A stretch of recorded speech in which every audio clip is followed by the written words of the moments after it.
What's up everyone, how are you all? Today we are back with hot blazing sexy story.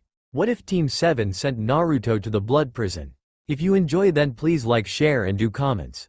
And also check the description to original creator of this beautiful creation.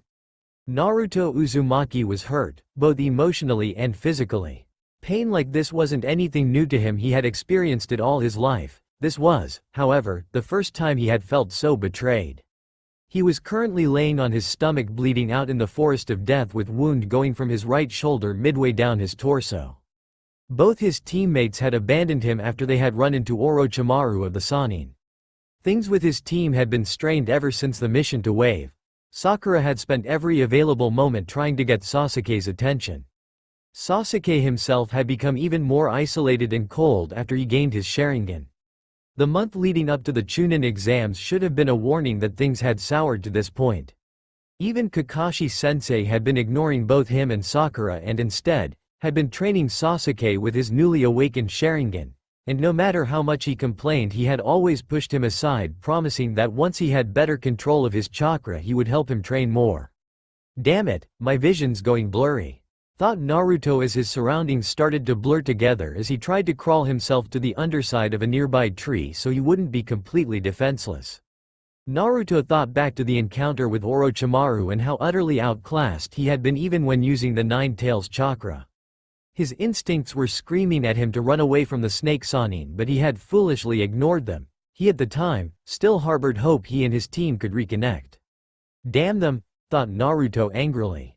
First Sasuke uses me for a substitution after the snake freak put that weird seal on me, then Sakura leaves me after the bastard ran away. Naruto rolled into a small opening under a random tree and with the last of his strength used a branch to cover the entrance to hide as much as possible. Soon Naruto sees the world go black as he finally passes out from blood loss. Drip, drip, drip. Naruto could hear water slowly dripping as he sat himself up into what he could only describe as a sewer. Naruto looked around, his blue eyes sharp and cautious, something that most would say didn't belong on his face. He spotted a giant gate behind him with different pipes leading into it, then he heard a low rumble that sounded like a chuckle. The water moved slightly as he saw a massive figure behind the gate. So my jailer finally comes to meet me. It only took you to be slowly dying in the middle of a forest. Naruto saw the 9 titanic tails swaying behind the beast and spoke in a soft whisper. The 9 tails, the giant fox, lowered itself to look at his container, his eye bigger than Naruto's entire body. Naruto felt oddly calm as he stared at the mountain-sized fox as it stared at him. My, I didn't know you were so observant, little human. I expected you to be more moronic. The 9 tails let out another chuckle as he mocked the blonde. His breath disturbed the waters slightly with every breath. Naruto had to bite back a retort. He wanted to scream at the dumb fox that he wasn't a moron, but his instincts were telling that would be a bad idea. And knowing that last time he ignored them he ended up bleeding out in the middle of a deadly forest filled with not only wild beasts but also enemy ninja. Naruto swallowed before responding. You're right, I haven't been the most studious ninja. Naruto remembered when he first started to tune the world out, the harsh words of the villagers that would haunt him during the nights as he slept. He also remembered when he started using a mask so obnoxiously happy to hide away his fears, his anger, his hate. He didn't know when the mask he wore became his actual face, but in the end, it had come to bite him in the ass. Naruto looked up and for a split second, he thought he could see sympathy in the eyes of the fox before a hard, unreadable look came to its eyes. I assume we're in the seal, so how long do I have? You said I was dying. The 9 tails looked at the blonde before he let out a long breath. You assume correctly, jailer of mine, we are indeed in my cage. The fox paused before continuing. Time moves slower in here when I want it to, so we have time before we need to be concerned about your injury. I see you've decided to drop that idiotic mask of yours. Naruto looked surprised. The fox knew that before nodding slowly. Yeah, I figured it was time to start being me again. I forgot myself trying to win the attention and approval of the villagers that I let my mask become my face. Good, the 9 tails boomed suddenly. I can't have my container looking like such a weak idiot. I may be sealed away but you still represent me by proxy. The snake put a seal on you that has severely cut our connection. The 9 tails suddenly brought a tail forward and sent a wave of chakra to his container. That is as much that I can send until this new seal is removed. Go talk to the old Hokage, he should be able to remove it for you. Naruto looked up at the Nine Tails in surprise. Why are you helping me? Questioned Naruto. Don't you go free if I die? When the fourth sealed me in you, he invoked the power of the god of death. I do not wish to test to see if I would reform if I were to perish with you. The Nine Tails looked at his container again. You humans may call me a demon, but I can assure you I am not. I am not so cruel as to watch a child die without doing anything. Naruto said nothing as he looked away with a soft whisper. Thank you. Naruto looked back up at the fox before he spoke again. I promise I won't be weak anymore.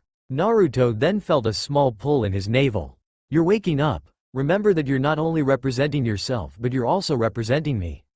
Before you go use those shadow clones to train yourself. Everything they learn you learn too. The Nine Tails said as he laid down. Now be gone. Your dying has interrupted my nap. Naruto looked on as he felt himself leave. Thank you again, I know you didn't have to help me. Naruto whispered before he left the seal completely. Naruto felt himself come to and he looked around. He was still under the tree and his wound was mostly healed. It was now an ugly scar that ran across his chest. His orange and blue jacket was torn to shreds, so Naruto took parts of it to make some makeshift bandages for himself. He still felt exhausted, so Naruto quickly got more branches from the outside and fortified his little cubby. The sun hung low, but it would be a couple of hours before night.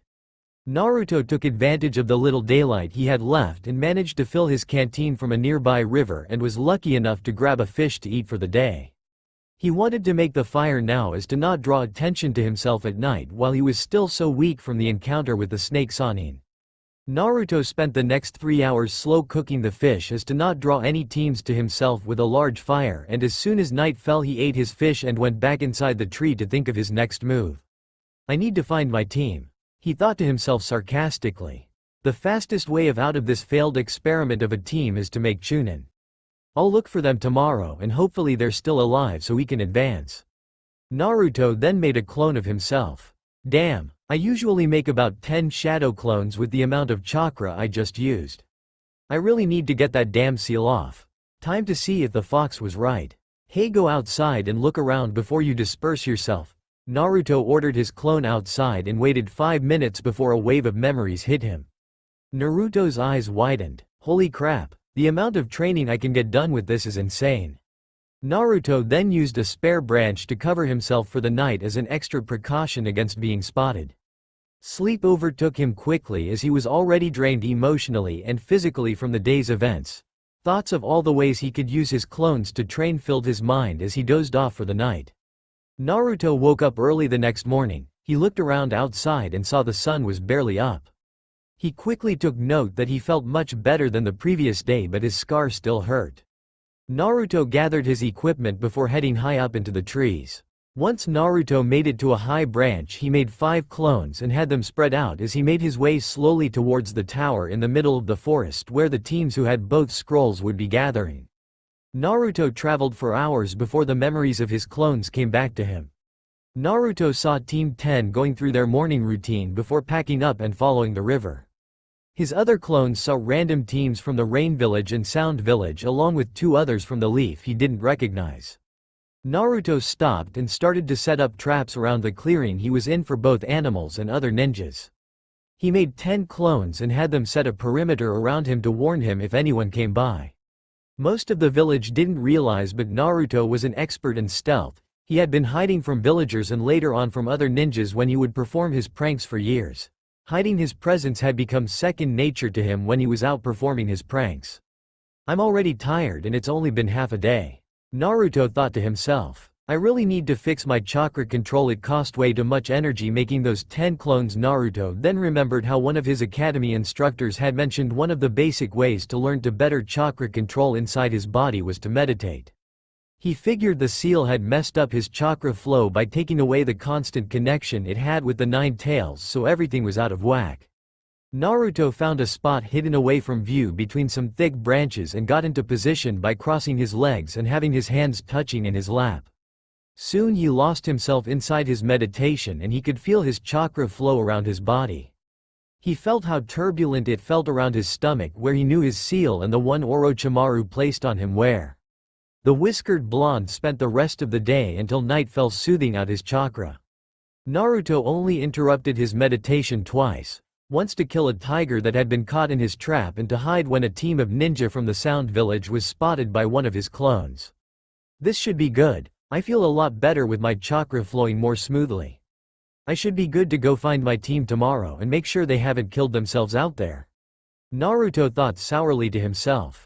It's almost over. The faster we get this done, the better chance I have of getting promoted. Naruto finished eating his tiger meat and sat up under a tree before sleeping for the rest of the night. Once he woke up, he noticed he felt many times better than he did yesterday morning. Good, I can finally get going. Naruto thought before he made 3 clones to scout ahead as he picked up some spare tiger meat for the road. Naruto spent most of the day looking for his team before one of his clones popped and sent him memories of the sound team that had attacked Kabuto at the beginning of the first part of the exam, fighting his comrades. They were in the middle of attacking Lee and Sakura. Naruto made his way towards them when he found the route his clone had taken. It had taken him longer than he would have liked, as he had to avoid the many dangerous animals that were in his path. God damn it, it's like they deliberately went the most dangerous way possible. Naruto seethed internally before he made it to the area where he knew his team was. Naruto saw Team 10 battling the Sound Team, protecting an injured Lee and Sakura. Naruto also saw the rest of Lee's team standing not too far away from the action when he felt a disgusting chakra. It almost felt like it was corrupted, but Naruto couldn't say by what. What power? Naruto heard Sasuke say. His appearance surprised him and all the others, as he had a flame-like markings that wrapped halfway around his body. The remaining 2 sound ninjas took notice of Sasuke coming out from under the tree. Naruto could hear Ino and Sakura say Sasuke's name, and Sasuke turned to Sakura. Sakura, were they the ones who did this to you?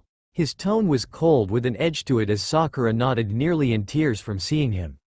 TCH, you guys are like damn roaches, you just keep popping up everywhere.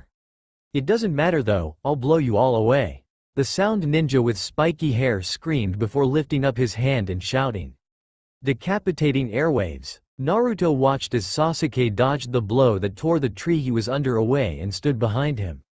The sound ninja hadn't realized he missed as he started gloating. Just like I said, another weak roach.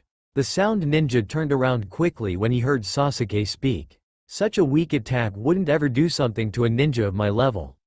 Sasuke's voice could be heard clearly. The sound ninja, angered by the display, lifted both his hands. You're dead. Extreme decapitating airwaves. His attack was noticeably bigger, but Naruto saw Sasuke once again dodge and get behind the enemy ninja. This time though, he grabbed both his hands and stepped on his back, locking him in place. Naruto narrowed his eyes. He's gotten faster, Naruto thought to himself as he watched the events unfold. You seem pretty proud of these arms, Sasuke said as he gripped his arms tighter. Then with a vicious pull, he broke the sound ninja's arms. Sakura and Team 10 looked on in shock, not being able to believe how brutal Sasuke was being. Lee's team looked on mostly impassive, though 10 and Lee had slightly disapproving looks to them. Naruto took this time as everyone was focused on Sasuke to move behind Lee's teammates. Sasuke let the sound ninja drop to the ground before he turned to the last of the sound team, who was battle ready. So you're the final one, huh? Don't worry, I can fix that, Sasuke said as he walked over to him. He took 4 steps before Sakura had hugged him from behind and started whispering in his ear. Naruto could barely hear what she said, so he pumped chakra into his ear to see if he could listen in.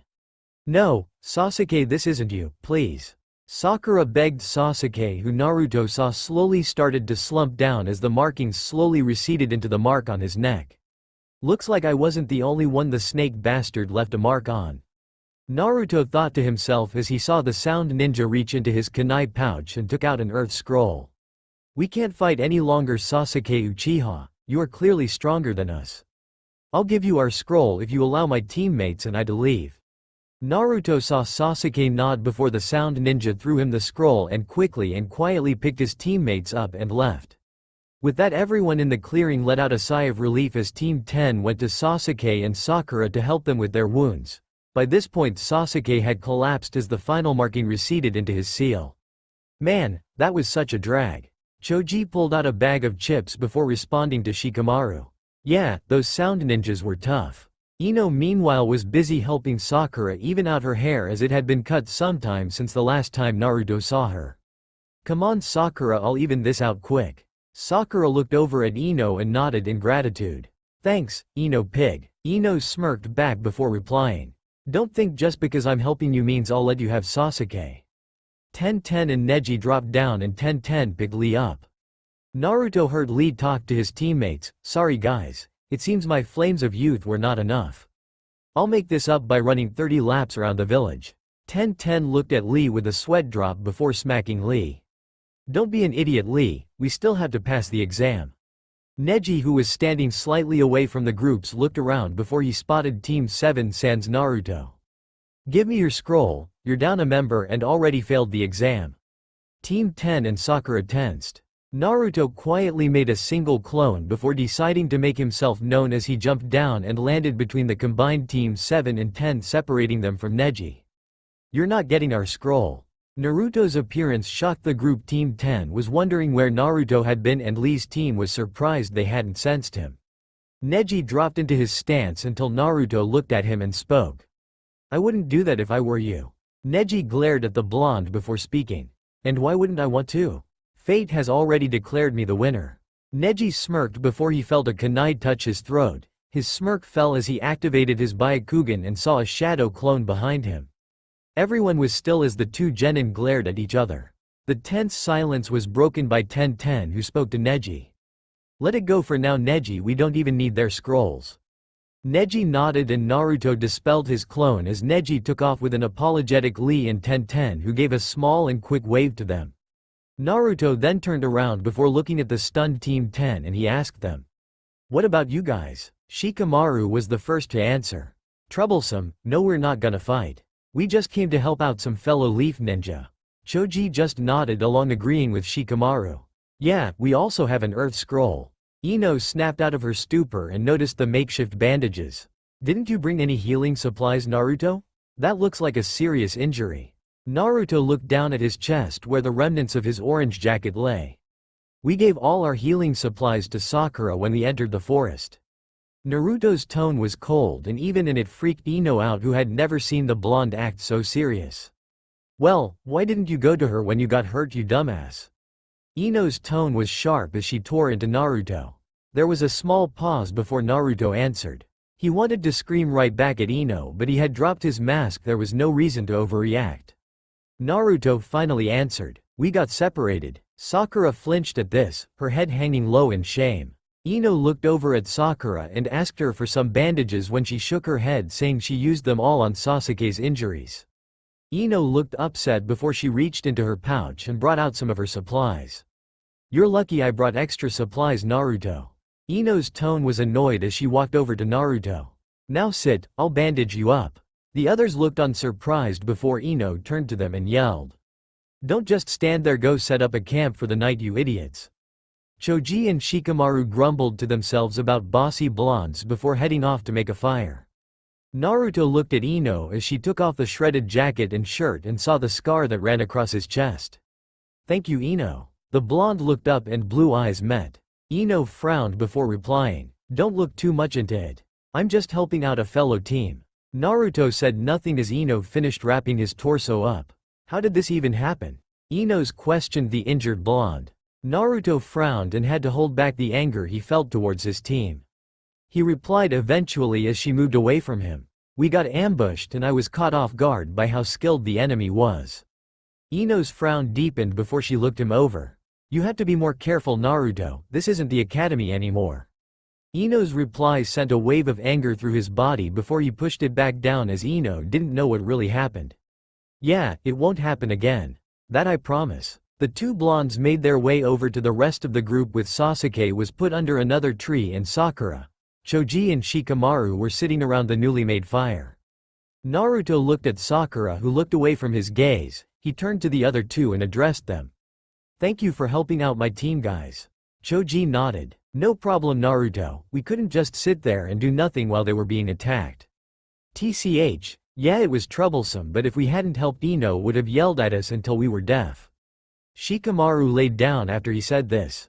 Ino, who was offended, punched him before sitting next to Sakura. Naruto walked over to the fire and sat down as he pulled out the rest of his tiger meat to share with the others. Choji and Shikamaru took the offered meat and Ino and Sakura denied them. It was quiet as the sun set as Naruto used his arm as a pillow and laid down under one of the trees.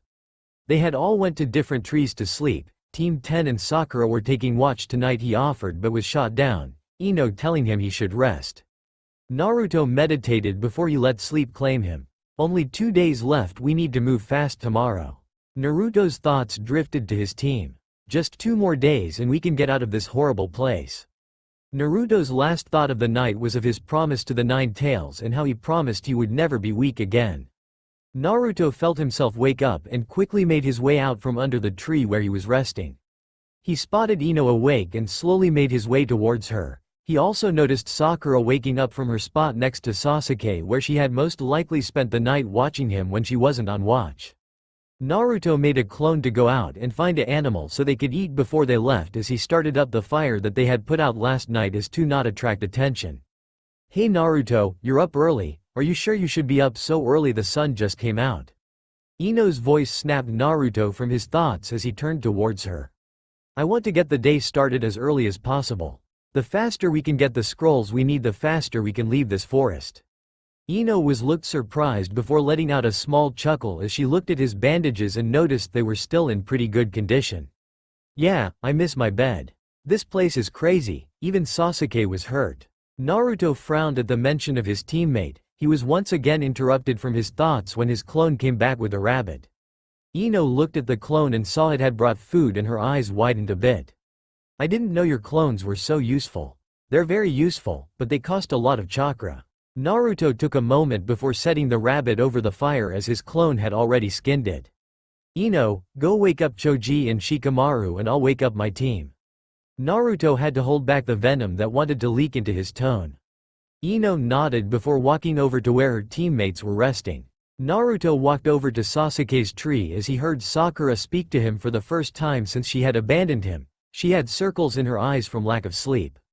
"Naruto, I'm glad you're okay." Her voice was raspy. It was obvious she had not been resting. "Stop pretending like you care, Sakura, there's no one here to fool." Sakura looked hurt by his words, but before she could respond Sasuke groaned and sat up. He looked around groggily and his eyes grew wide when he noticed Naruto. "So you managed to survive, huh, dead last?" Sasuke's remark made Naruto's eyes blaze with anger as he slowly calmed himself down. Naruto had to remind himself he still needed them to pass this part of the exam. Naruto glared at them before responding. "Get up, Ino is waking up Team 10 and as soon as we eat breakfast we're leaving." Naruto's icy tone took Sasuke by surprise as he responded with an icy tone of his own. "And why should I listen to you? Because I'm not a coward who runs away from a fight." Naruto's reply sent Sasuke into a rage as he stood up with his Sharingan active as he glared back at the blonde. Sakura quickly stepped between them as she spoke to both of them. "Guys, please," she pleaded to her 2 male teammates. "Let's just be glad we all managed to survive." Sasuke said nothing as he clutched his neck before he huffed and pushed past Sakura and shoulder bumped past Naruto who glared at him. Sakura turned to Naruto. "I'm so sorry I left you, Naruto, but after Sasuke collapsed I—" "Shut up, Sakura, it doesn't matter what you say. It doesn't change the fact that you left me for dead out there after I came back and risked my life for you too." Naruto didn't wait for a reply as he left to go to the others. It was an awkward breakfast with all of Team 7 being very quiet. Eventually the teams decided to head towards the tower after deciding to team up. The group had been traveling for a couple of hours in silence before Shikamaru had asked Naruto why he wasn't with the rest of his team when the sound team attacked, along with asking when he had shown up. Sakura looked over to them as she, Ino and Sasuke were leading the group. Before she or Sasuke could talk, Naruto beat them to it. "We got separated when an enemy team ambushed us." Sakura looked surprised and Sasuke looked impassive. Ino took notice of Sakura's expression but said nothing. "I showed up when Sasuke woke up with those weird markings. I was going to show myself then but decided to see how things played out when Sasuke beat the sound team." Naruto's answer surprised Shikamaru, who nodded with a calculating look. At this point Choji decided to also speak up. "You looked real cool against the Hyuga, Naruto. I didn't even see the clone come up behind him." Choji's praise caused Sasuke to look over at Naruto with a hard expression before he turned back around. Yeah, it was pretty cool, but nothing is ever gonna be as cool as Sasuke. Ino's reply was expected, but it still annoyed the blonde to be compared to Sasuke. The two teams made a quick stop to eat lunch before continuing. They had traveled for another 4 hours before they stopped as they heard two people arguing. It was one of the other sand teams. They were all wearing tan shirts and black pants. The two arguing had short brown hair and eyes. Their female teammate had long black hair as she tried to get them to calm down. The group had already made a plan to capture any enemy teams they ran across. Sasuke made himself known to the sand ninja as Shikamaru sneaked behind them and used his shadow possession jutsu to immobilize the enemy. They started screaming curses and threats but stopped when Naruto made two shadow clones and knocked them out. The group tied them up as they searched the sand ninjas and managed to acquire a heaven scroll. They decided that Sasuke, being the best fighter, should keep the scroll. Naruto had to hold a remark as he figured causing an argument would slow them down more than necessary. The two teams set up camp for the night as Choji and Shikamaru decided to go to the nearby river to fill up the canteens and catch some fish. Sakura set up the fire as Sasuke went off to a nearby tree to rest. This left Ino and Naruto alone, and she took advantage of the time to replace his bandages. So what actually happened between you and the rest of your team? You guys have been glaring at each other all day. Ino's question caught Naruto off guard. He must have shown it as Ino spoke again. Hey, what's with the face? My clan specializes in information gathering. It was pretty easy for me to see you guys weren't telling the whole truth. Naruto thought pretty hard before answering. I'll tell you after we reach the tower. Naruto didn't want to tell Ino, who would then confront his team. That would cause them to go slower. Plus he really needed to talk to the Hokage about Orochimaru and the seal he had put on him and Sasuke. Ino glared at her fellow blonde, clearly not liking the answer as she finished applying new bandages. Fine. I expect you to tell me as soon as we get inside the tower then. Her tone left no room for argument and Naruto really didn't feel like starting a fight with the platinum blonde, so he nodded. Soon enough everyone minus Sasuke gathered around the fire and soon the dinner was eaten and everyone drew lots to see who would take watch. Naruto had gotten the second to last watch with Choji taking the last spot. Shikamaru would start off, with Ino going next, then Sasuke followed by Sakura. Before they each went their own sleeping areas, Naruto heard a noise as he prepared to jump into action. Kabuto pushed his way past the bushes as he made himself known to the others. This caused everyone to jump up and get into a combat stance until they saw it was another leaf ninja and lowered their weapons slightly. Single quote. Oh, hey Kabuto, what are you doing here? Sakura was the first to break the silence. My team and I decided to split up to cover more ground. I saw you guys were all gathered and I figured I could come help out some fellow leaf ninja. His response put everyone at ease except for the two male members of Team 7, though for completely different reasons. Naruto because his instincts told him not to trust him, and Sasuke because he wanted to fight Kabuto for his scroll. It took Sakura, Choji, Shikamaru, and Kabuto himself to convince Sasuke to let Kabuto join them to hunt down other teams. He had convinced the group that his team already had both scrolls and that they were going to meet up with him at the tower tomorrow. Soon the night passed, and when it was Naruto's turn to keep watch, he went to a well-hidden branch, made 4 clones to patrol for him, and meditated until it was finally Choji's turn. The group woke up just before dawn as they made their way towards the tower when Naruto felt something was off.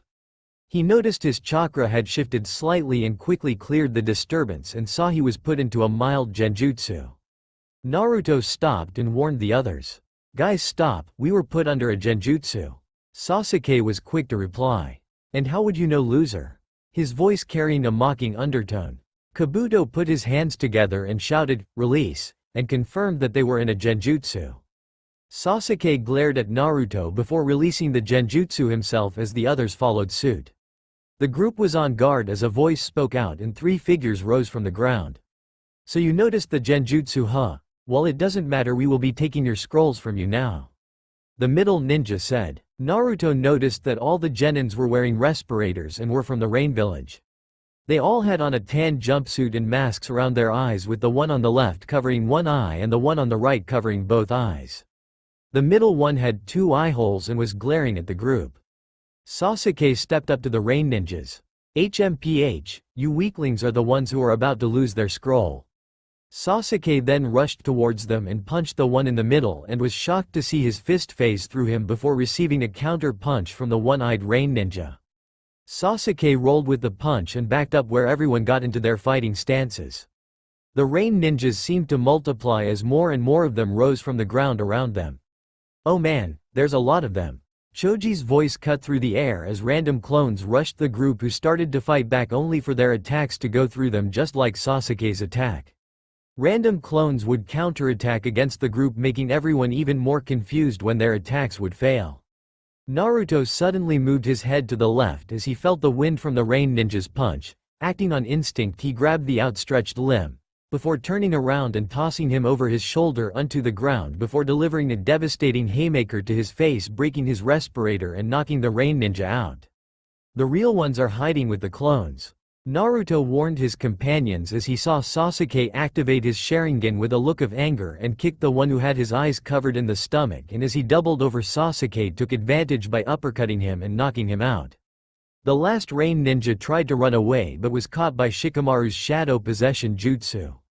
The rain ninja looked around in panic. Why? He couldn't finish as he was knocked out by Kabuto, who told the others to tie up the rain ninjas as Ino and Sakura searched them. The girls found they had a heaven scroll. Upon seeing this, the group sighed in relief at the sight of it. Ino let out a small cheer with Sakura before Naruto looked at everyone. Let's get to the tower as soon as possible. I want to get out of this forest. Naruto snapped everyone out of their mini celebrations, and soon the group was moving, and after half an hour they came to the tower. Kabuto was called over by the rest of his team as he said a quick bye and good luck. After that, Team 10 also said their goodbyes and left to enter through another door, but not before Ino whispered to the blonde that she still wanted an explanation from him. It was just Team 7 for the first time since the encounter with Orochimaru. Things were tense and Sakura read the message on the door as a way to ease the tensions. For those who have earth, they must seek heaven. For those who have heaven, they must obtain earth. I wonder what that means. Naruto and Sasuke just stayed quiet as they watched Sakura ponder the riddle. Sasuke became impatient as he took out the scrolls and opened them and threw them on the ground when they started to smoke, and soon Naruto heard a very familiar voice and he let out a small smile. You guys just barely met the deadline, but I'm glad you made it. The smoke cleared completely and allowed them to see their scarred academy teacher. Iruka had a big smile on his face before he noticed Naruto's bandaged chest and frowned but said nothing. If you guys haven't figured it out yet, the riddle on the door represents how to become a well-rounded ninja. It means if you lack heaven, which represents intelligence, that you should study to learn all you can. The other is fairly obvious, that those who lack earth, which represents bodily strength, should train to acquire what they lack. Sakura nodded, paying close attention to her old sensei, while Sasuke ignored him completely as Naruto nodded along. The next stage begins in about 2 hours, so take your time to rest before you're summoned. Good luck guys, I'm proud of you. Iruka suddenly went up in smoke and disappeared. Naruto frowned. I couldn't ask him about going to Old Man Hokage. Naruto went through the door and found 3 beds and 2 doors. One of them was opened leading to a bathroom and the other was closed. He assumed was the entryway to where they needed to go. Naruto saw Sasuke go into the bathroom and close the door as he and Sakura were left by themselves. Naruto moved to one of the beds and lay down when Sakura interrupted him. Look Naruto, I'm sorry about what happened in the forest. Sakura was still standing in the middle of the room. Naruto took a second to compose himself before he answered. It doesn't matter anymore, Sakura. What's done is done. Sakura let out a small smile. I'm glad you could forgive us. Naruto cut her off. I don't forgive you, Sakura, not you or Sasuke. Sakura froze before her face grew red with rage. What is your problem? I made a mistake and I've tried to apologize for it, and every time I do you just blow me off. We're supposed to be a team, you idiot. Sakura screamed at the blonde and was walking over to him to hit him when she froze from the killing intent that Naruto was releasing. How dare she, how dare she? Naruto seethed as he continued to glare at the pinkette. He slowly got up from the bed and walked over to her, and Sakura backed up until she fell on one of the beds. My problem is that one of my teammates is a deranged emo who used his already incapacitated teammate for a substitution, and the other one is a useless fangirl that would rather run off with her precious crush than go help her bleeding, badly injured teammate. My problem, Sakura, is that my teammates abandoned me in the middle of a forest filled with dangerous man-eating animals and enemy ninjas. Naruto's voice never rose, but Sakura could feel the pure loathing in them. So no, Sakura, I don't forgive you or Sasuke, because as far as I'm concerned, you, Sasuke, and this team can go to hell. Naruto finished his tirade and noticed Sakura had started crying halfway through. He went back to his bed and lay down waiting for Sasuke to exit the bathroom. Sasuke exited after another 10 minutes and ignored both his teammates as he laid in his own bed and promptly fell asleep. Sakura had rushed into the bathroom after Sasuke had gone in and slammed the door shut. Great, thought an already annoyed Naruto. She's probably going to be there for the rest of the time we have left. Deciding that going to the bathroom to clean up was not worth the hassle, Naruto began to meditate again to pass the time and soothe his chakra flow. It was another hour before Sakura came out with puffy eyes and simply went to the final bed to rest for the remaining time. Naruto took this chance to go into the bathroom. He noticed there were spare medical supplies and used them to bandage up his torso. He also noticed they had spare shirts and pants. Good, I've gotten tired of running around with my chest always exposed. Naruto threw the remaining pieces of his shirt away and put on a short-sleeved black shirt. The bandages were visibly sticking out, but he didn't care anymore about his appearance. Naruto made it out of the bathroom just as the door opened and an Anbu told them to follow her, telling them the next part of the exam was starting. They made it to a big open room with stairs that lead up to catwalks where he could see all of the Jonin sensei's wear. Naruto took count of all the teams that made it. All of our classmates made it, so did Lee's and Kabuto's team along with the sand team with the crazy redhead and the sound team. Naruto stopped his observation when the Anbu told all the genin to line up so the Hokage could address them. Naruto saw Kakashi grab Sasuke and whisper into his ear. Whatever was said the younger man didn't like as he grabbed his neck and glared at Kakashi. The blonde turned his attention from them to the Hokage, who was standing in front of a statue of arms doing a hand seal. Naruto noticed the proctors from the first two parts of the exams as well as a Jonin who was dressed in the standard Leaf Village Chunin uniform. He had brown bangs that stuck out of his bandana which had the Leaf Village symbol. The man kept coughing every couple of minutes and Naruto wondered if he was going to be okay. He saw the Hokage step up before announcing the true purpose of these exams, which was to simulate war between the villages. He explained how they helped build relationships along with showing potential clients with up-and-coming talent. Unfortunately, the third began to say, "It seems too many of you have passed. We will need to conduct a preliminary round to reduce your numbers before the finals." This had an instant effect and had the genin yelling in protest. "Enough, people all over the world will be coming and there are simply far too many of you." At this point, the sickly man who was coughing interrupted the Hokage. "Please allow me to explain from this point on, Lord Hokage." The third simply nodded as he allowed the man to step forward. "My name is Gecko Hayate and I will be the proctor for this part of the exam. From this point on we shall have a series of random one-on-one fights to cut you in half." The proctor stopped midway through the speech to cough. "Over to my right there is a screen and your names will appear randomly on the screen. Those chosen will then fight. Before we begin, would anyone like to back out? This is your last chance to do so." Team 10 looked unsure as they had just gotten here and Ino sent a worried glance towards Team 7. The only person to back out was Kabuto, who said he was out of chakra after spending 5 days fighting in the forest. "Sorry, I just can't keep going." The proctor just nodded and an Anbu lead Kabuto out of the room. "Does anyone else wish to leave?" The proctor waited before he continued. "Very well, all of you go upstairs to your Jonin senseis and come back down when your name appears on the screen." Team 7 ended up standing in between teams 8 and 9. Can you believe all us rookies made it this far? Kiba's boisterous gloat was largely ignored as the first two names appeared on the screen. Sasuke Uchiha vs Yoroi Akato. Sasuke went down the steps and smirked at his opponent who was standing across from him. Naruto heard Sasuke mock his opponent, a man with a face mask and bandana. He was wearing a blue and white shirt, blue pants and his eyes were covered by dark glasses. "This will be over fast." Sasuke's opponent doesn't respond and he simply drops to his fighting stance.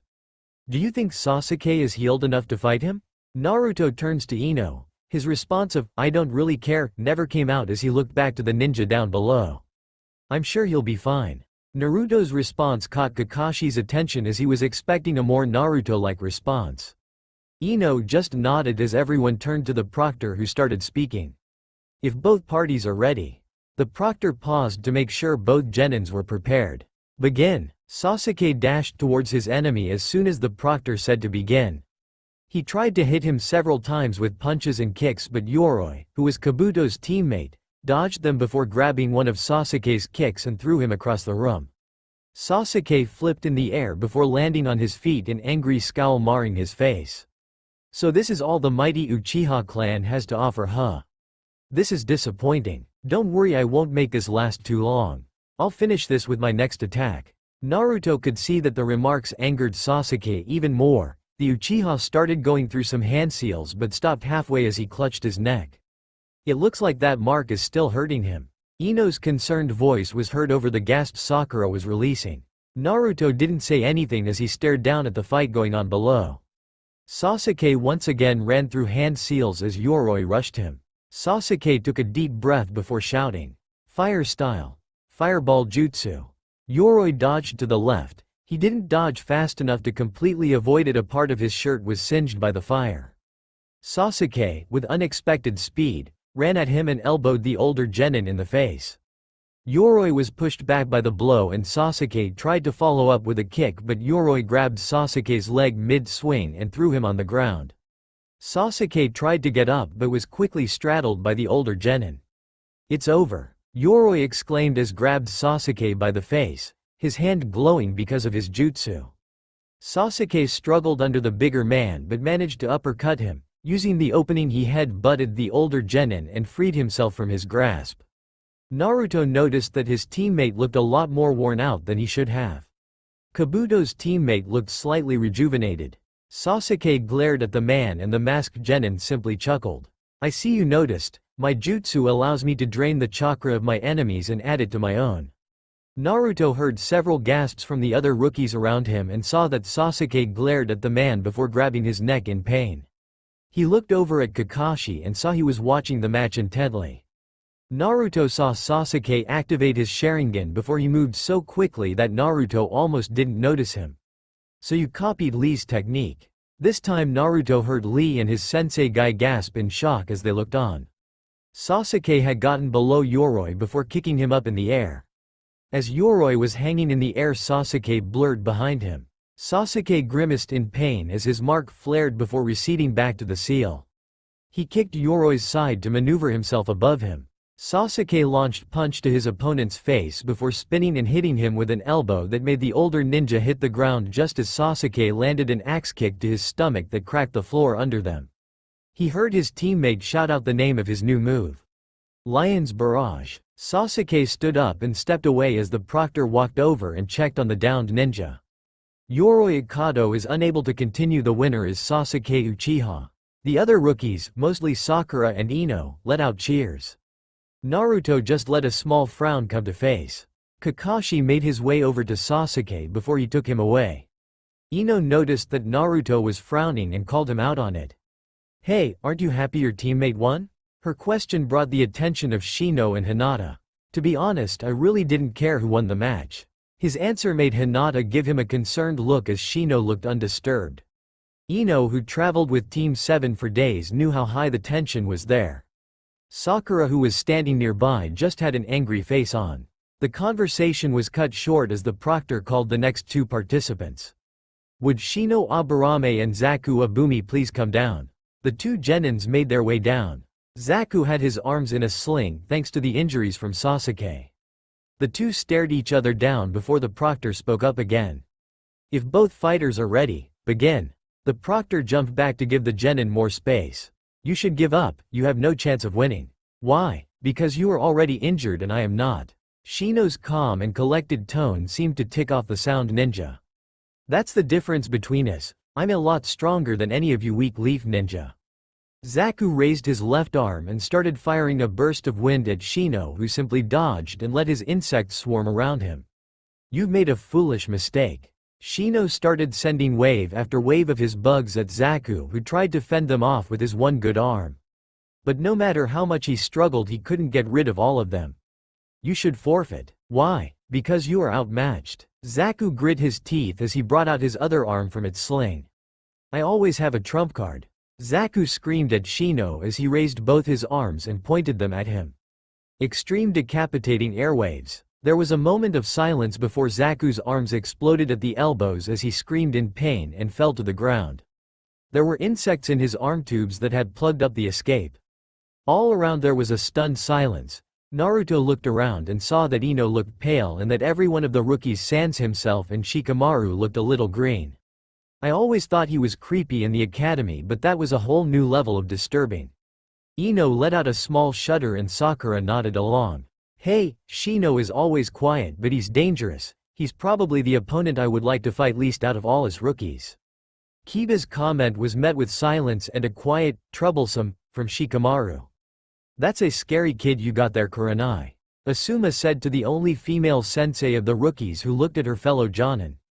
He has the best chance out of everyone here to make Chunin. Before any of the senseis could repute her comment, the proctor had called the match. Zaku Abumi is no longer able to battle. The winner is Shino Aburame. Shino made his way upstairs as his teammates congratulated him, Kiba with a pat on the back and Hinata with a small smile. Kakashi walked back up the stairs and Sakura asks him if Sasuke was okay. He'll be fine, Sakura, there's nothing to worry about. Sakura looks relieved as she watched her sensei take his spot with the other Jonin. The attention of everyone was once again brought to the screen as it cycled through names as it landed on Kankuro and Masumi Tsurugi, who was Kabuto's third teammate. He, like his other teammate, wore a bandana and cloth that covered his mouth, but unlike his teammate, he wore glasses that weren't blacked out. Would both contestants please make their way down? The two Genins made their way without saying a word and were soon squared up facing each other. If you're both ready, begin. Masumi rushed Kankuro, who did nothing but stand there, and soon Masumi wrapped around Kankuro's body with his limbs bending at unnatural angles. Fool, you should have never allowed me to get so close. My jutsu allows me to dislocate my joints and move my arms and legs so I can perfectly trap my foes. Give up or I'll snap your neck. His tone was sharp and confident. I refuse. Kankuro was calm even when in such a position. Naruto narrowed his eyes and noticed that his chest wasn't moving at all.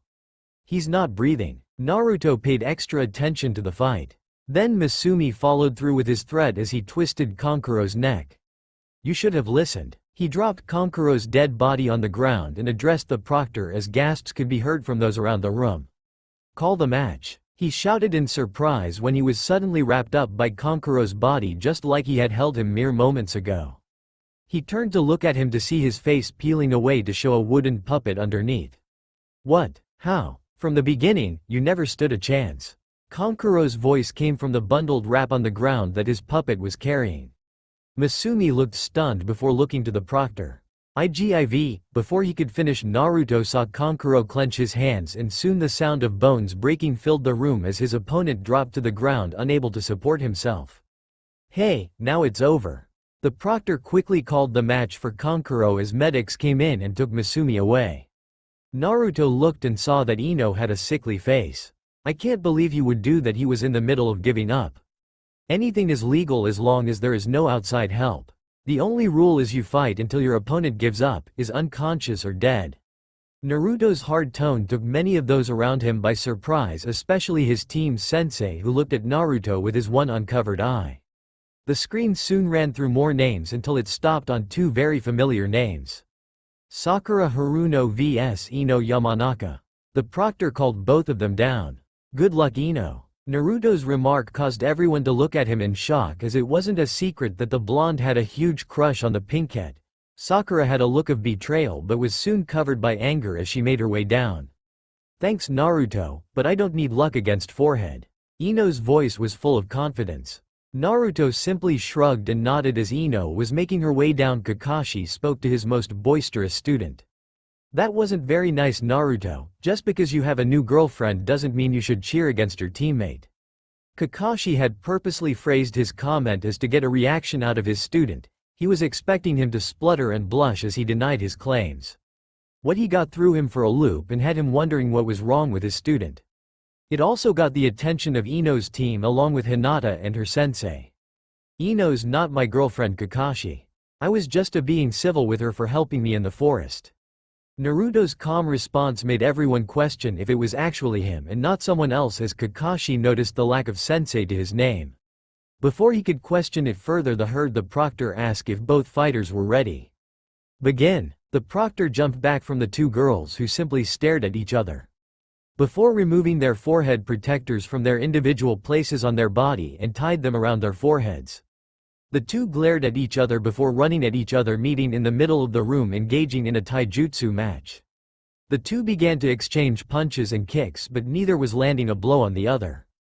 Sakura jumped back and created two clones and rushed Ino, who merely scuffed and threw 3 kunai, one to each. Sakura and saw the middle one dodged and the other two simply disappeared when the kunai went through them.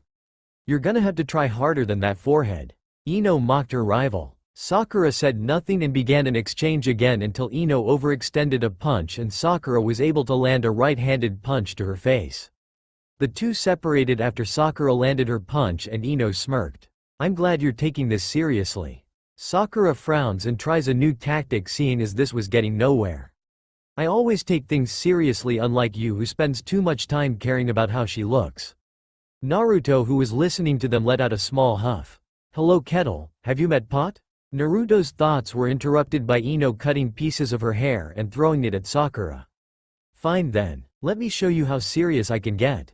Ino's voice was full of anger as she brought her hands up into her clan's special jutsu. Ninja arts. Mind-body switch jutsu. Sakura, who knew what the jutsu did, jumped out of the way as Ino's body slumped to the ground. Ha, I win, Ino pig. Sakura's celebration was cut short as she felt her get restrained and she looked down to see Ino's hair bind her. What is this? It's my chakra hair trap jutsu. I knew you would dodge my first jutsu, so I faked it. Now you can't dodge. Ninja arts.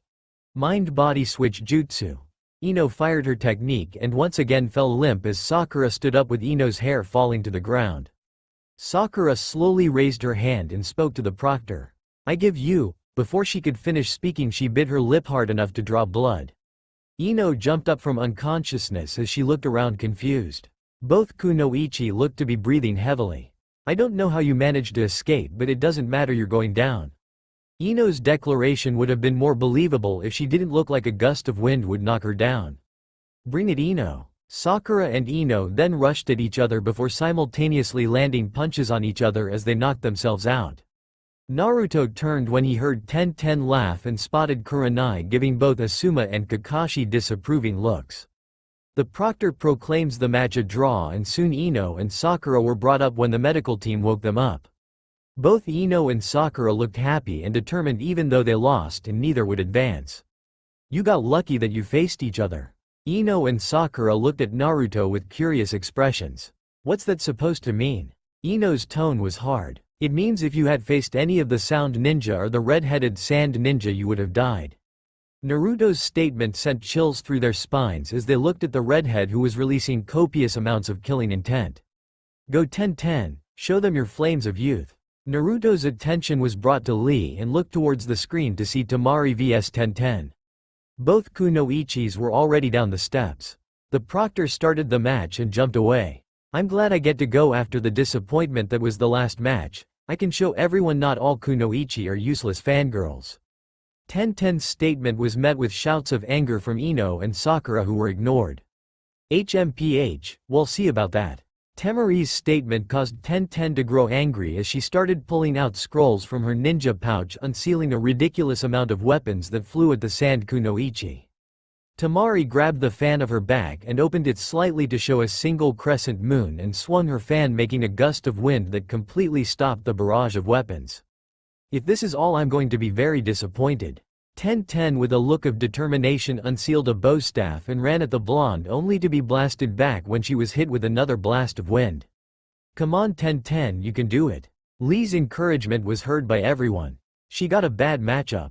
If she has nothing else she won't be able to win, thought Naruto. Tenten pulled out 2 scrolls from her kunai holsters on her leg and jumping into the air as she rained down even more weapons. Temari smirked before unleashing a tornado of wind that picked Tenten up and slammed her onto her folded fan she was holding out. There was a moment as Tenten lay there when the proctor called the match. Lee quickly went to go pick up his teammate who was then taken away by the medics. That was most unkind. Lee's voice was hard as he spoke to the Sand Kunoichi. Whatever kid, she's lucky I went easy on her. Lee glared at the Sand team as he made his way up. Poor 10-10, she had a horrible matchup. Said, Guy, she wasn't fated to win today. Guy gave Neji a disappointed look before going to check on his student. Woohoo, we won the lottery Akamaru. Naruto looked towards the screen to see his name had finally come up along with that of Kiba's. Would Naruto Uzumaki and Kiba Inuzuka please come down? Kiba jumped down and yelled up at Naruto. Hurry up dead last, and don't worry, I'll make this quick. This is it, this is where I start. No more holding back. Naruto made his way down but not before he got a good look from both Ino and surprisingly Hinata. Naruto stood across from Kiba when he heard Kurenai speak to Kakashi. Sorry Kakashi, but Naruto doesn't stand a chance. I wouldn't say that, Naruto may surprise you. His attention was brought back to the proctor when he announced if both fighters are ready. Kiba nodded with a smirk and Naruto just gave a single nod. Begin. The proctor jumped back to give the combatants more room.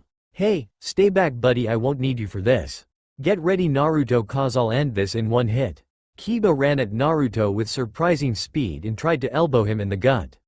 Naruto seeing this allowed his instincts to guide him as he spun out of the way and decided to elbow him in the back of the head. Kiba crashed into the ground and those who knew Naruto were shocked into silence at this display.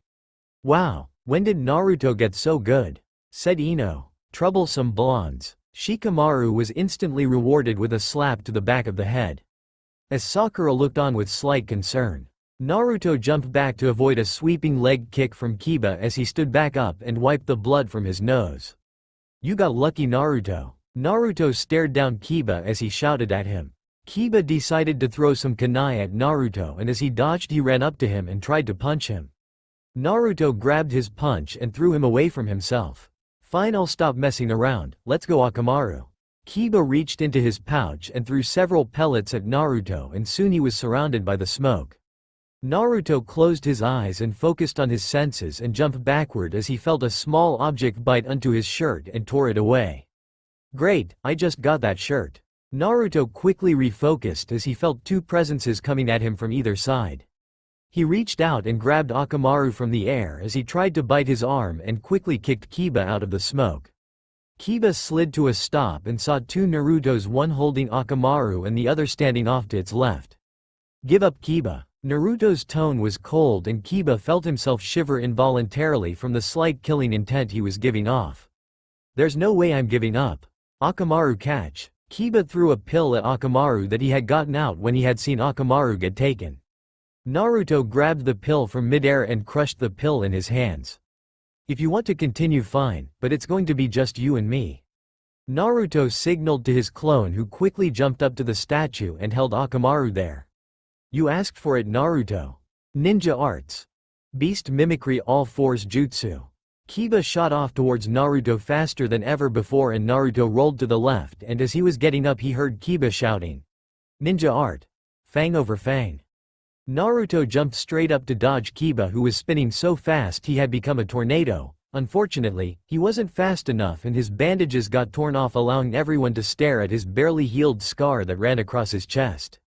At the sight of it, several people reacted. Hinata and Sakura who had never seen the scar started tearing up. The third and Kakashi narrowed their eyes while everyone else wondered how he was able to move so well with such a wound. Naruto once he landed had to quickly dodge again as he just escaped another hit from Kiba. Damn it, I need more speed. Thought Naruto who started channeling chakra all over his body to give himself a boost. He made two clones to give himself a better chance to counterattack. This had caused his seal to become visible and many people took notice, specifically the Sand team, Neji, and the third. The third saw that Naruto had a 5-element seal placed over his normal 8 trigram seal and was instantly amazed Naruto was even fighting at all as the seal messed with not only his chakra control but it was also meant to cut the flow of chakra. As Kiba came out of his spin he was instantly put on the defensive as two Naruto started to attack him. Kiba was able to pop one clone but the other had managed to send him flying with a kick, but before he was able to regain his balance the real Naruto appeared beside him and delivered a devastating punch to his face. Kiba bounced off the floor twice as the tile under him cracked on impact. The only sound that could be heard was Akamaru whimpering and the proctor called the match.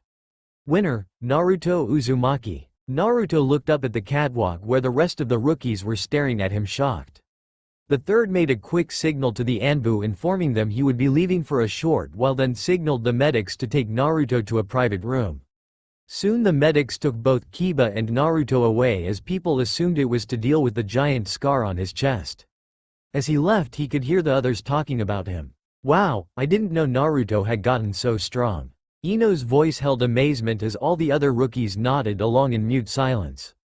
But did you see that seal he had on his stomach? Her question made the Jonin senseis look at each other. Do you know what it does, Sakura? Sakura looked puzzled. No, but when we were attacked by Oro.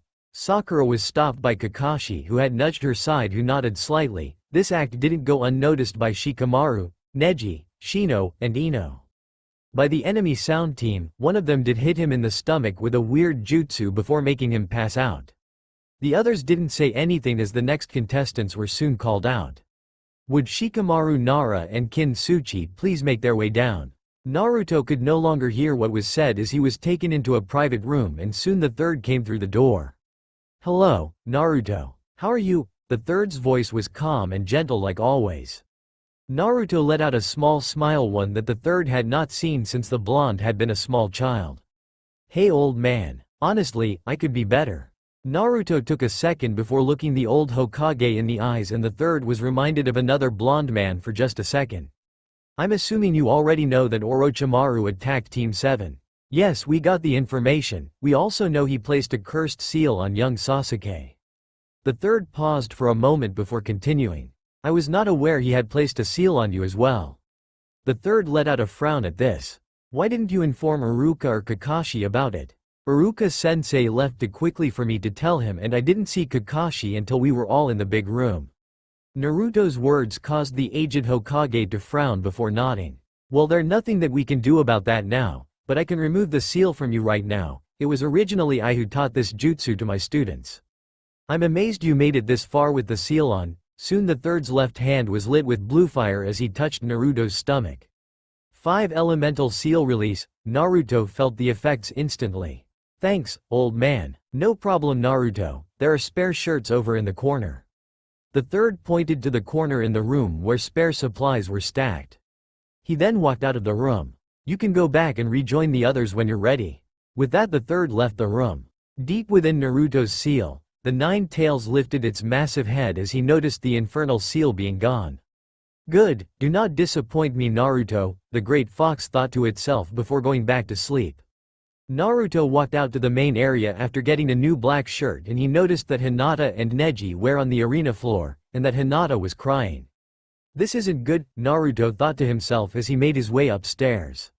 Naruto made his way upstairs as he kept his eyes trained on the fight below.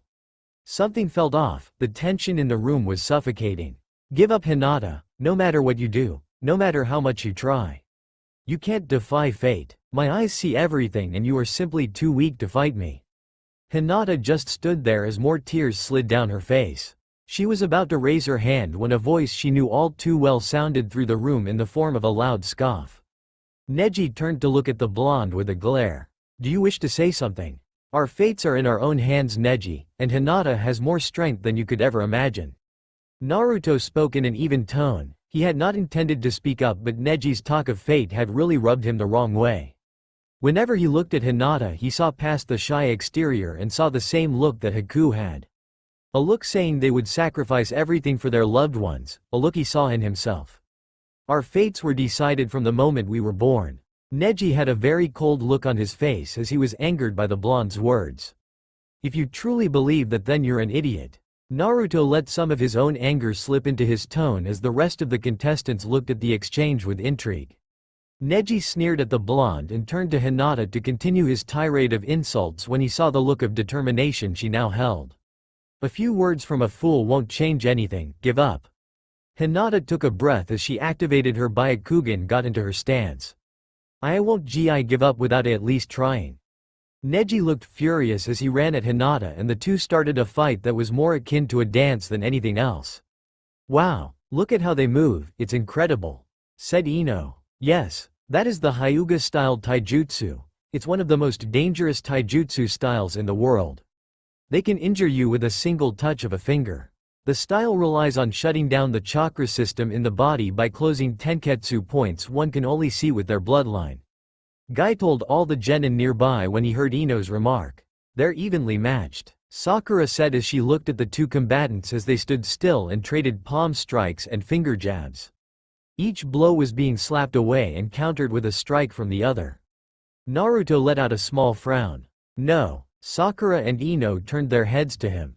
Neji has the upper hand, he's managed to land several blows to her arm. Everyone turned back to the fight in time to see Hinata land a blow Neji's shoulder only to make a horrified face. I see you finally noticed. Neji grabbed Hinata's arm and rolled up her beige jacket to show her arm littered with red dots where he had struck her. As I told you, it was your fate to lose. Neji used her distraction and hit her several times all over her body before landing a blow to her chest that launched her across the room. Hinata stood back up on shaky legs and the proctor, seeing the fight was over, called the match. Why did you stand back up? Neji questioned the beaten kunoichi. Hinata coughed up blood before continuing. I can't just give up. I know how much you hurt because of the clan elders, just like I do. Neji looked absolutely livid and rushed Hinata. Everyone looked on with widened eyes. Before anyone could react, Naruto channeled chakra all over his body and moved at an incredible speed. He kicked Neji away from Hinata and stood in front of her. Neji slammed his hand on the ground, flipped midair and landed on his feet. The two genins dashed at each other, but they were restrained by both their respective Jonin senseis along with the proctor and the senseis of Team 8 and 10. The other rookies looked stunned at the speed Naruto had moved, faster than any of them could see. When did Naruto get so fast? What's your sensei teaching your team? Ino looked over at Sakura and she looked just as stunned as everyone. Any further thoughts were cut short. Enough. The third's voice boomed across the hall as he unleashed a massive amount of killing intent that brought most of the genin to their knees. As this was happening, the medical team had taken Hinata away. This is your first and only warning. Do not fight in here unsupervised or you'll both be disqualified. That goes for everyone else too. Both Naruto and Neji nodded, but the blonde had not stopped glaring at the older Hyuga. Soon the two were brought back upstairs but kept separated with teams 8 and 10 between them. The proctor waited for everyone to calm down and called the next match. Would Gaara and Rock Lee please come down?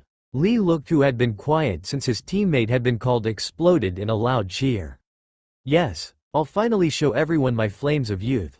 Lee somersaulted over the rail as Gaara appeared in a body flicker of sand.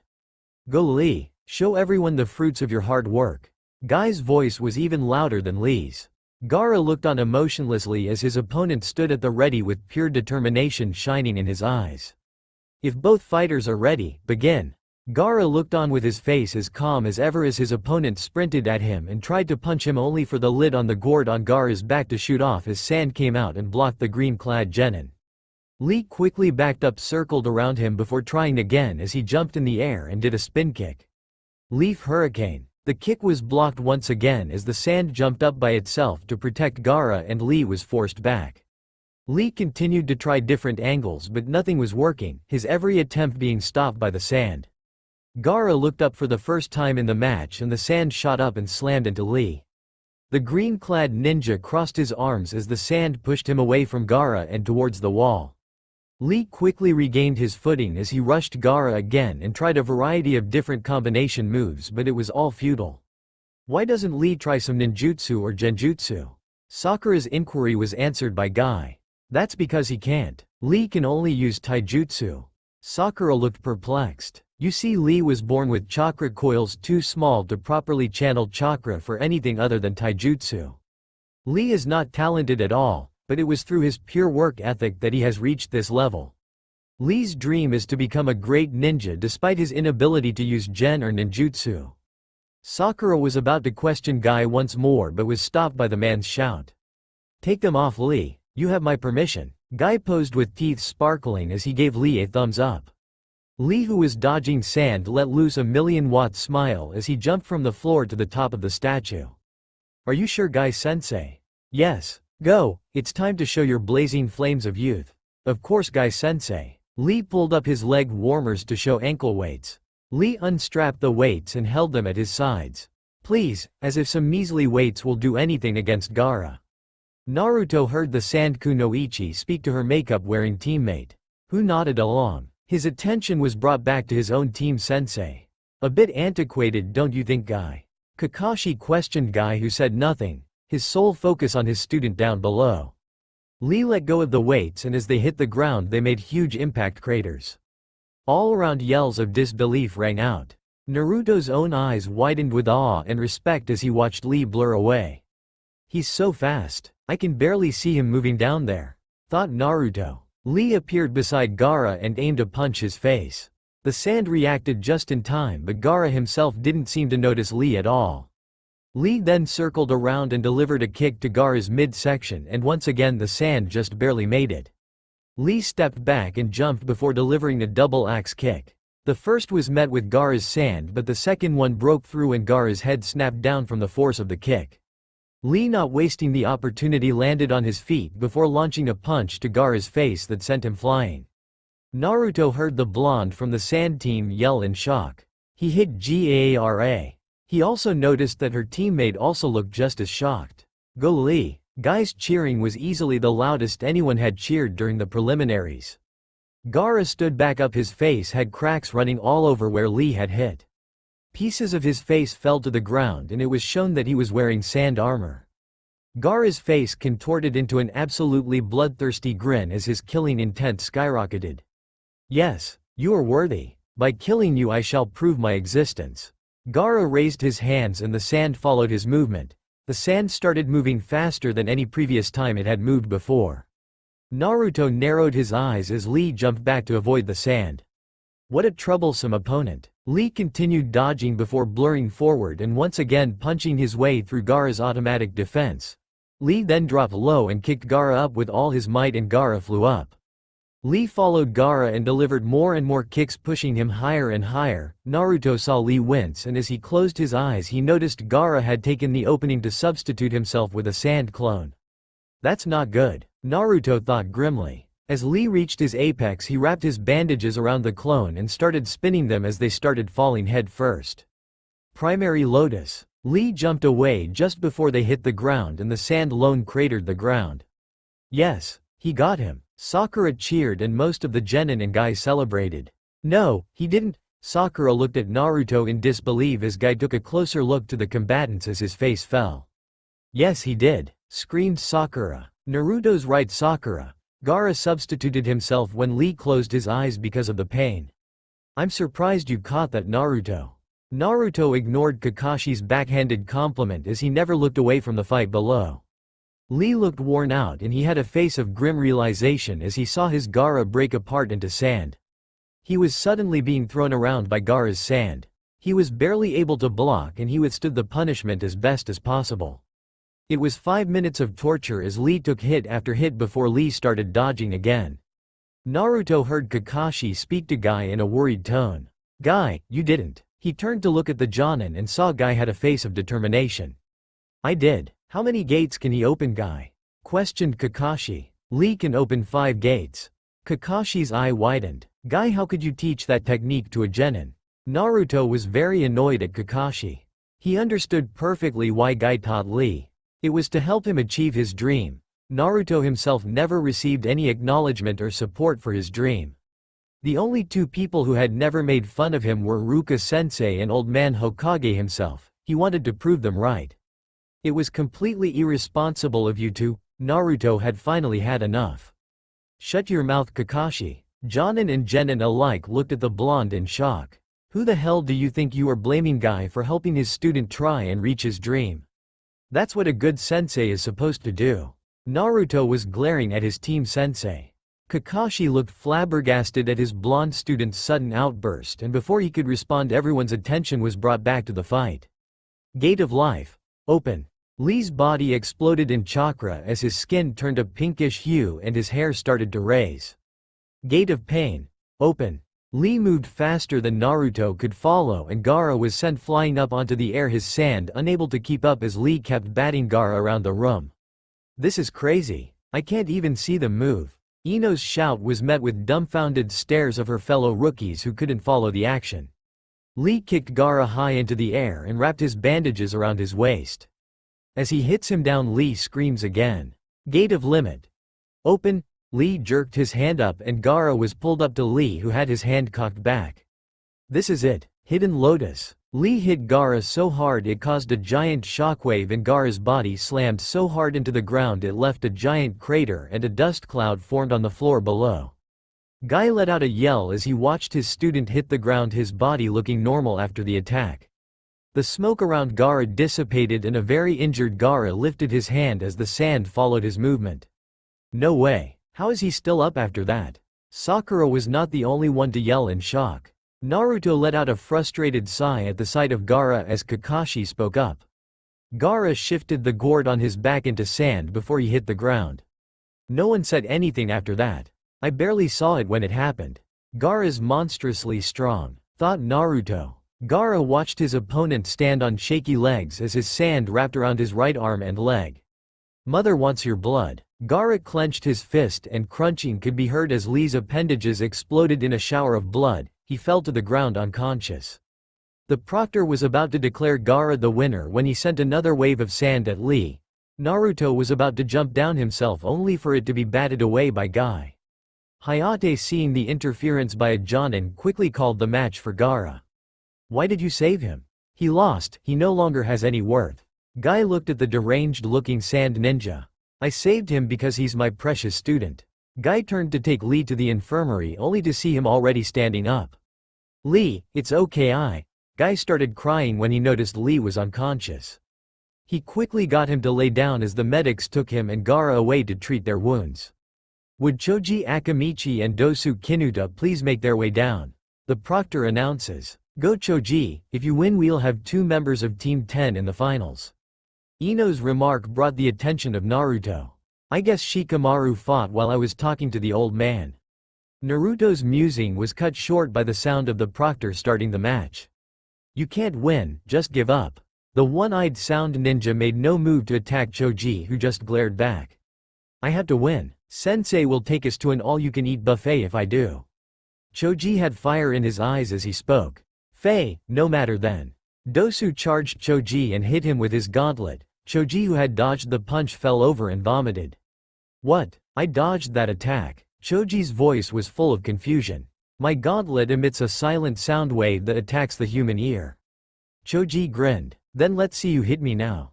Expansion Jutsu. Choji's stomach inflated and he hid his arms, legs, and head in his torso. Choji stated to spin in place as he shot off towards Dosu. The sound ninja dodged easily to the right as Choji slammed into the wall. Dosu rushed him and slammed his fist into him, letting his melody arm do its work. Seconds later Choji was back to normal and the proctor called the match. Gaara had made his way back and was covered in bandages. Would each match winner please make their way down? The genins made their way and lined up in front of the proctor. Hayate stepped back as the third moved to speak to the genin. Congratulations for making it to the finals. As you know, there are 3 parts to the Chunin exams and the finals will be a series of one-on-one fights, tournament style. This caused Tamari to speak up. Are you saying only one person gets to be promoted? The third inhaled a deep breath from his pipe. No, you could win every fight and not be promoted at the same time. You could lose in the first match and be promoted. There will be a panel of judges that will be evaluating you during the matches.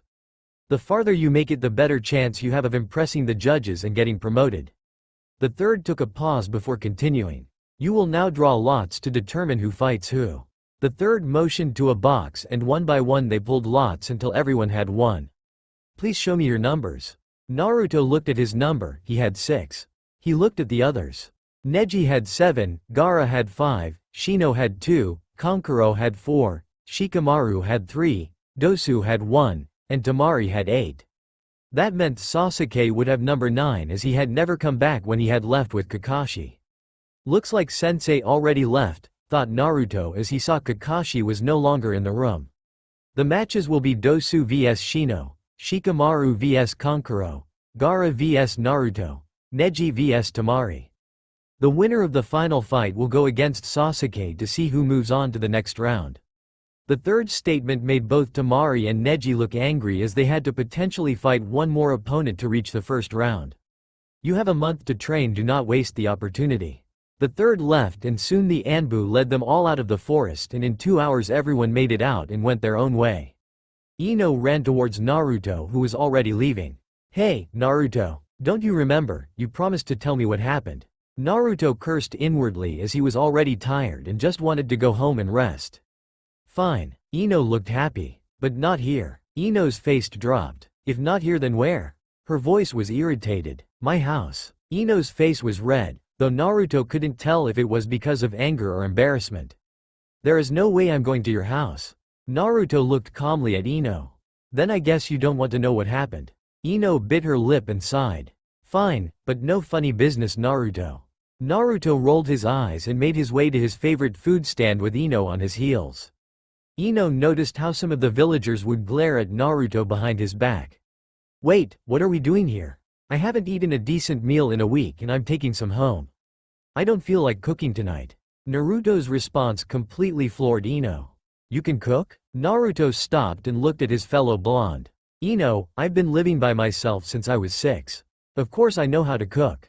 Ino stopped walking for a second before following the other blonde. Do you want something, Ino? Ino snapped out of her thoughts and she noticed they had made it to their destination. Ino stopped her instant refusal. She like Naruto hadn't eaten in a week so she said yes before remembering she didn't have any money. Naruto just shook his head. Don't worry about it, I got it covered.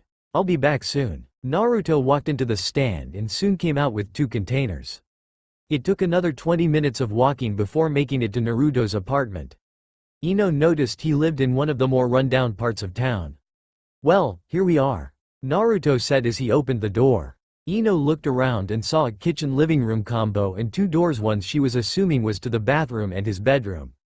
The apartment was sparsely decorated with a single worn couch in front of an older TV. There was a table with 2 chairs in the kitchen area. You only have 2 chairs? Ino's question had come out before she could stop herself. Naruto had set the containers down on the table as he pulled out bowls and chopsticks. I don't really need more than that. You're actually the first person to come in here who isn't old man Hokage. Ino always forgot the close relation her fellow blonde had with their Hokage. Ino sat in one of the chairs and they ate dinner in silence. When they were done, Ino finally asked Naruto what happened. The whiskered blonde took a deep breath before answering. We were attacked by Orochimaru. Ino let out a gasp. He blew me away with a massive wind jutsu and I had to deal with a snake summon before I could make my way back to help the others. He just toyed with us until he placed a seal on me that messed with my chakra. Then he brought out this weird sword and was about to hit Sasuke with it when he substituted with me. Ino spoke out in defense of the Uchiha. There's no way Sasuke would do that. Why would I lie, Ino? Naruto's even tone caught her flat-footed and she involuntarily glanced at his chest where she knew his scar lay. Ino sat quietly, unable to comprehend how someone could use a comrade like that. He bit Sasuke and left. I'm pretty sure those weird markings are his doing. He has a mark where he bit him. Then Sakura abandoned me in the forest, where I bleed out for a while until I managed to close the wound. Both blondes sat in the kitchen, the streetlights outside already on as the sun had gone out. Come on, Ino, I'll walk you home, it's already late. Ino looked up and simply nodded. Wait, what about the seal on your stomach? Did you get it removed? Said Ino. I got the seal he placed on me removed. The third took care of it when I went to go get treated after my match. The 2 blondes left and Ino once again noticed some people who glared at her fellow blonde. They all looked away when Naruto glared back. Why do they glare at you? Did you pull a prank on all of them? Naruto looked at Ino. I might tell you some other day, I've reached my limit for sharing for a day. Soon the 2 blondes reached the Yamanaka flower shop as it acted as the front entrance to their clan compound. I'll see you around, Ino. Naruto turned and walked back to his home, but he heard Ino mutter. Thanks for walking me home, Naruto. The blonde quickly took to the roofs and made his way home where he showered and got in bed. I need to talk to Kakashi to see if he's actually going to train me. Naruto let out a small snort. Probably not, I need to go to the old man and see if he has anything that could help with my training. I need to work on my jutsu arsenal and my fighting style. The shadow clones will help speed things up. I need to really step up my training to deal with Gaara. He then put a hand on his stomach. I need to get stronger. With that final thought, Naruto went to sleep. Naruto woke up early in the morning and began his early morning rituals. Once he was finished, he made two clones, one to go look for Kakashi and the other to go buy supplies he was short on in his home. He told his clone to check the hospital where Sasuke would be staying, as that was the best bet to find his team sensei. Naruto started making his way to the Hokage Tower to see if the old man could help him with something specific. He took his time admiring the early machinations of the village. He ended up walking by an orphanage and saw the kids playing in the jungle gym nearby. He felt a pang of sympathy and decided he could spare some time to play with some of the kids who looked downtrodden. It's not like the Hokage is going anywhere. The air in the hospital was stale. Man, boss is so lucky he doesn't have to be here. The clone of Naruto had been waiting for half an hour. He had seen his teammate come by looking like she had been crying with a bouquet of flowers. She had not acknowledged him and he was fine with that too. It was then that he had seen Kakashi walk in, his famous orange book in hand. "Hello Naruto, here to see Sasuke?" Kakashi's tone was almost lazy. "No, I came here for you. I was wonder." Naruto was cut off by Kakashi. "I know what you're going to ask, Naruto, and I am sorry. I'm already planning on training Sasuke for the month. I don't have time to help you too." Kakashi looked up from his book. "Honestly, you should forfeit the match, Naruto. Gaara could kill you and I don't think you're ready yet." "Yeah, boss, figured you would say that." Kakashi looked startled as his student popped. Naruto had just was making his way up to the Hokage's office when the memory of his clones hit him. The blonde just sighed sadly as he felt a pang in his chest. He was expecting Kakashi to blow him off for Sasuke. He had not expected him to tell him to give up. That stung. He had already talked to the receptionist and after a 5-minute wait, he was called in. "Hello Naruto, how are you?" The third's voice was always calming to Naruto. It was the one constant he had in his life. "I'm doing okay, but I need your help, old man." The third simply nodded, signifying the blonde should continue. "Can you help me learn the 5-element seal counter?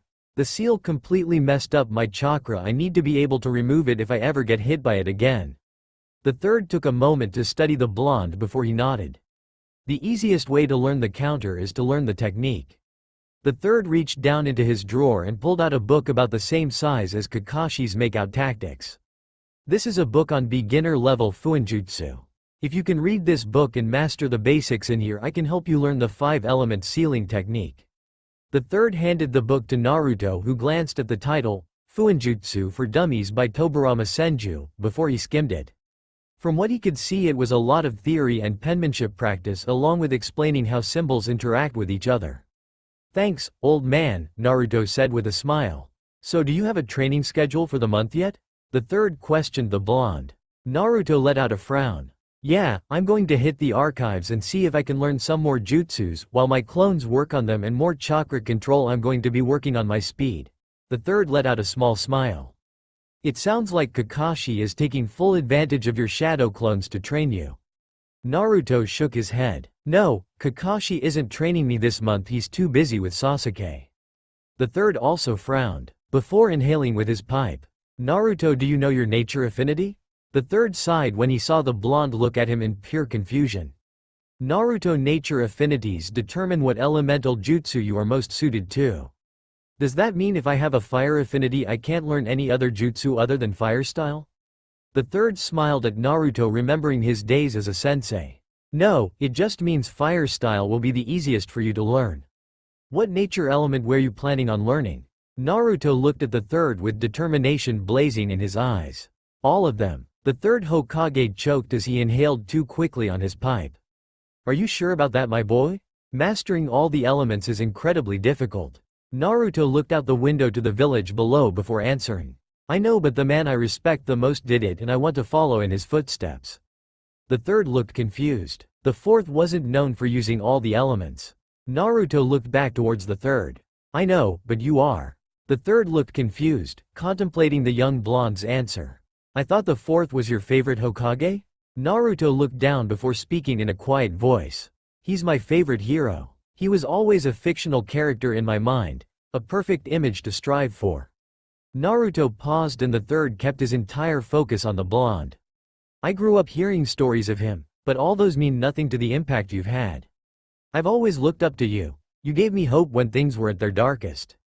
I could always count on you to be there for me even though you're so busy with the village."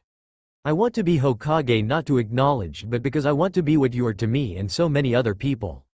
I want to be the pillar people depend on when they can't go on anymore.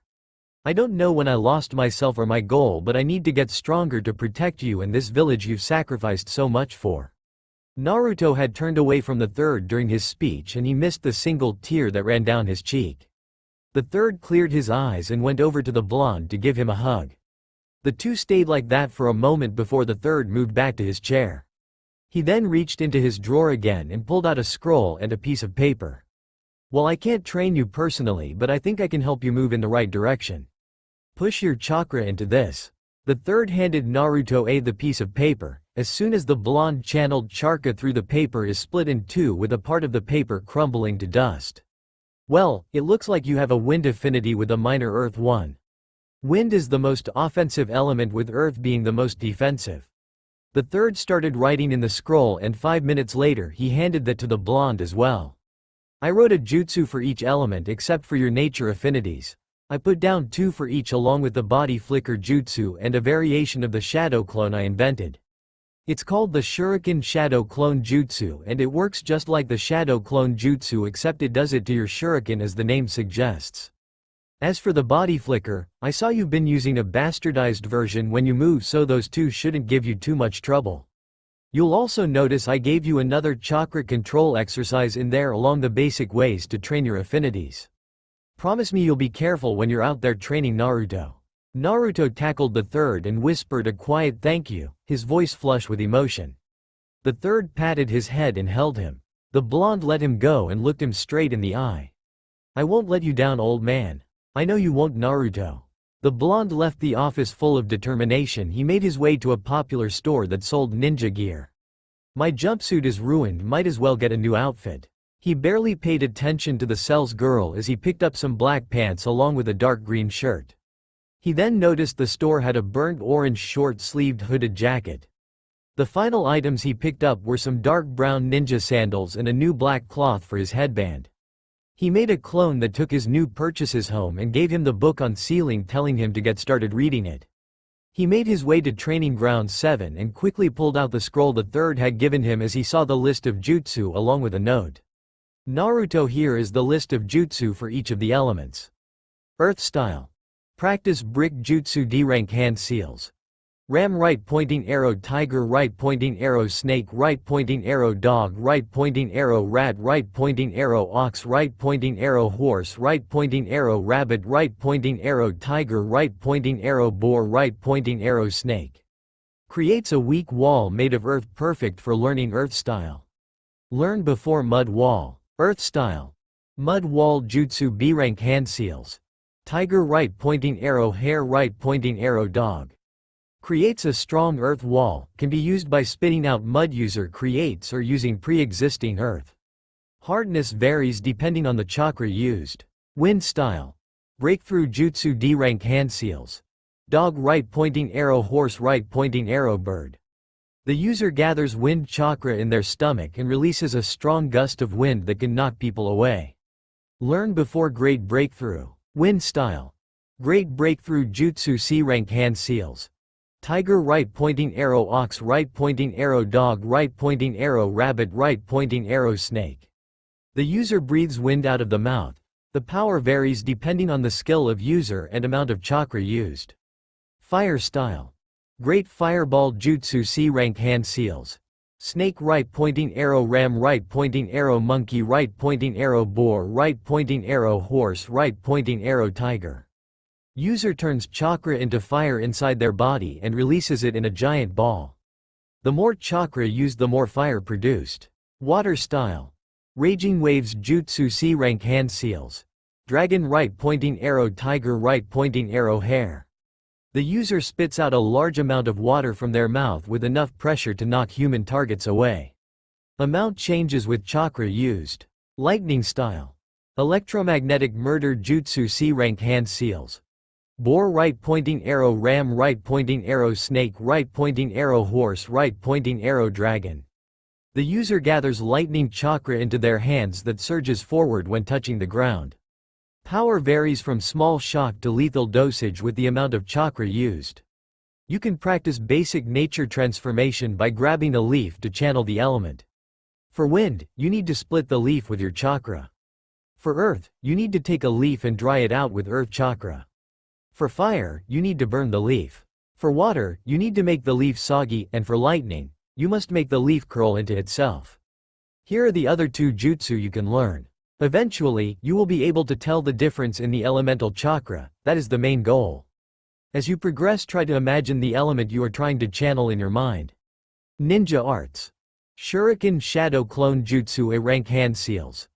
Ox right pointing arrow, dog right pointing arrow, dragon right pointing arrow, rat right pointing arrow, dog right pointing arrow, boar right pointing arrow, snake right pointing arrow, tiger. The user uses their chakra to clone an object that is thrown. This jutsu works for kunai and other thrown projectiles.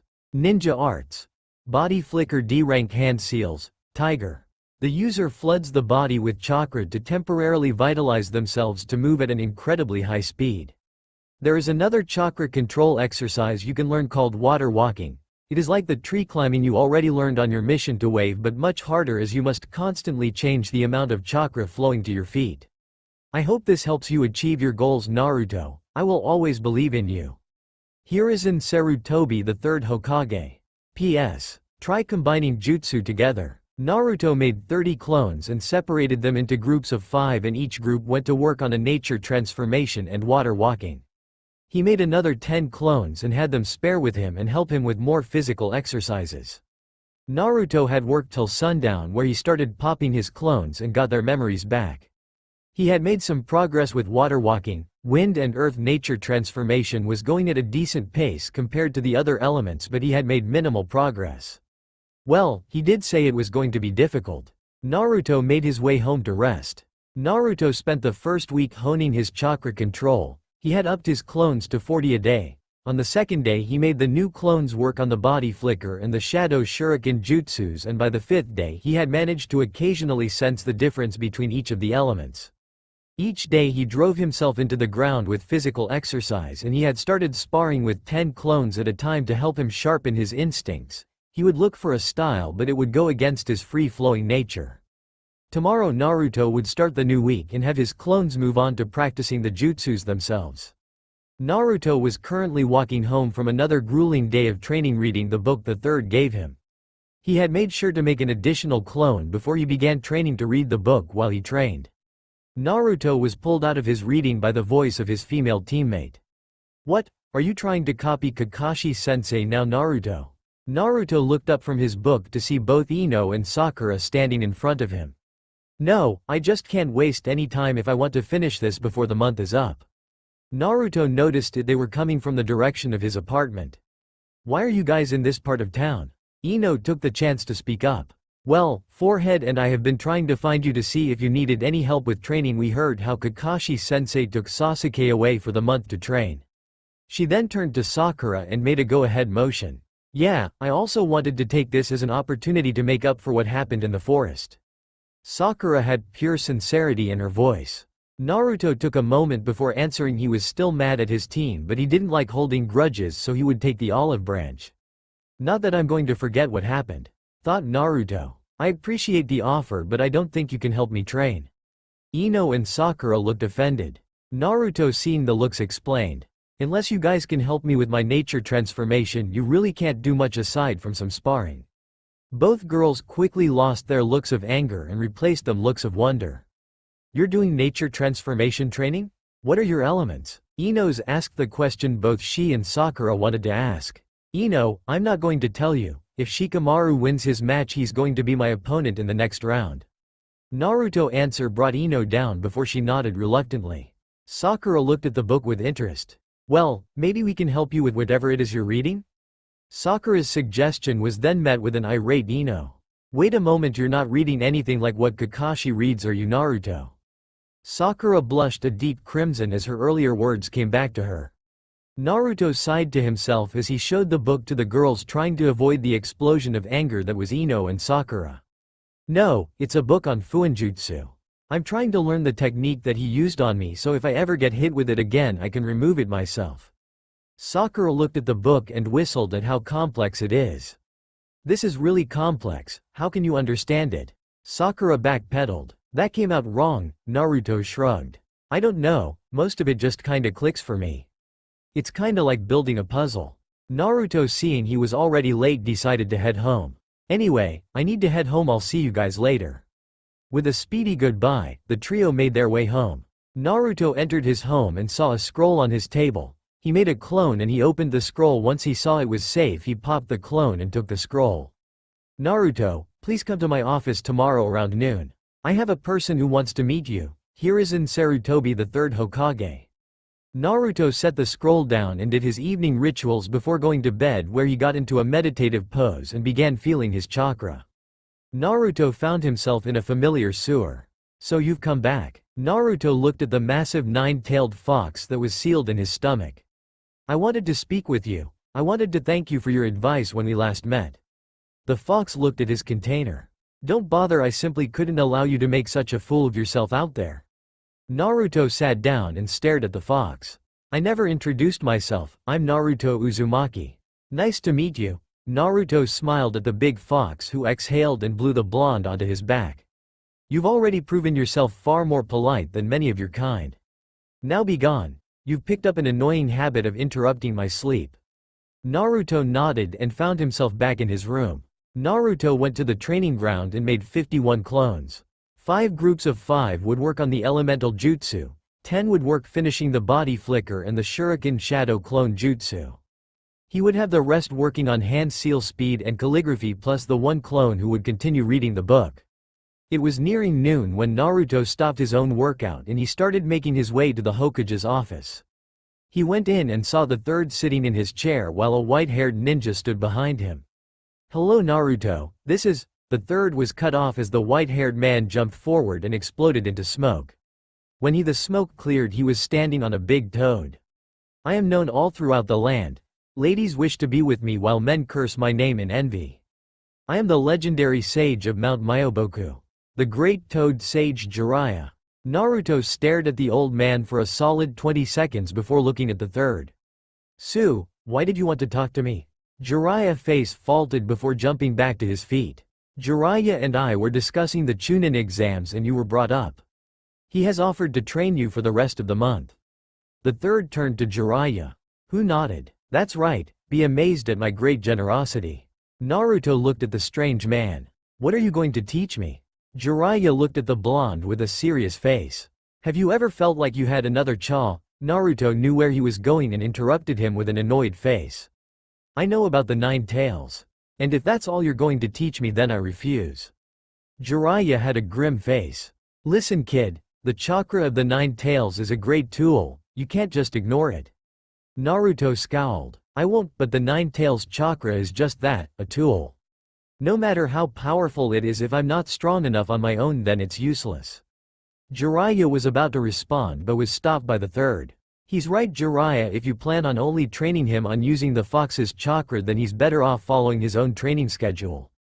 Jiraiya let out a sigh before nodding, then he looked up with an energetic aura. Alright, well how about I teach you the summoning jutsu? I hold the contract for the toads. Naruto thought about it for a second before responding. What can I do with that? The toads are some of the best summons in the world. There are many uses for them, from sending long-range messages to summoning giant battled toads to help you in combat. Naruto contemplated the offer that did sound pretty amazing, not to mention versatile. Alright, you have a deal. Great, let's go then, no sense in wasting time. The blonde nodded to the Jiraiya and the two left with a quick goodbye to the third, who told Naruto to come by at 8 so he could help him begin to learn the 5-element seal. The two made it to the outskirts of the village and to a very obscure training ground. Okay kid, first things first, you have to sign your name here in the summoning contract. Whenever you want to summon a toad, you have to sacrifice a bit of blood. Jiraiya bit his thumb and ran through some hand seals before slamming his hand on the ground and a dog-sized toad. The toad then went up in smoke as it disappeared. Jiraiya reached behind him and pulled out his big scroll. Just sign your name in blood and we can begin training. Naruto bit his thumb like he had seen Jiraiya do and wrote his name. So the fourth also signed with the toads.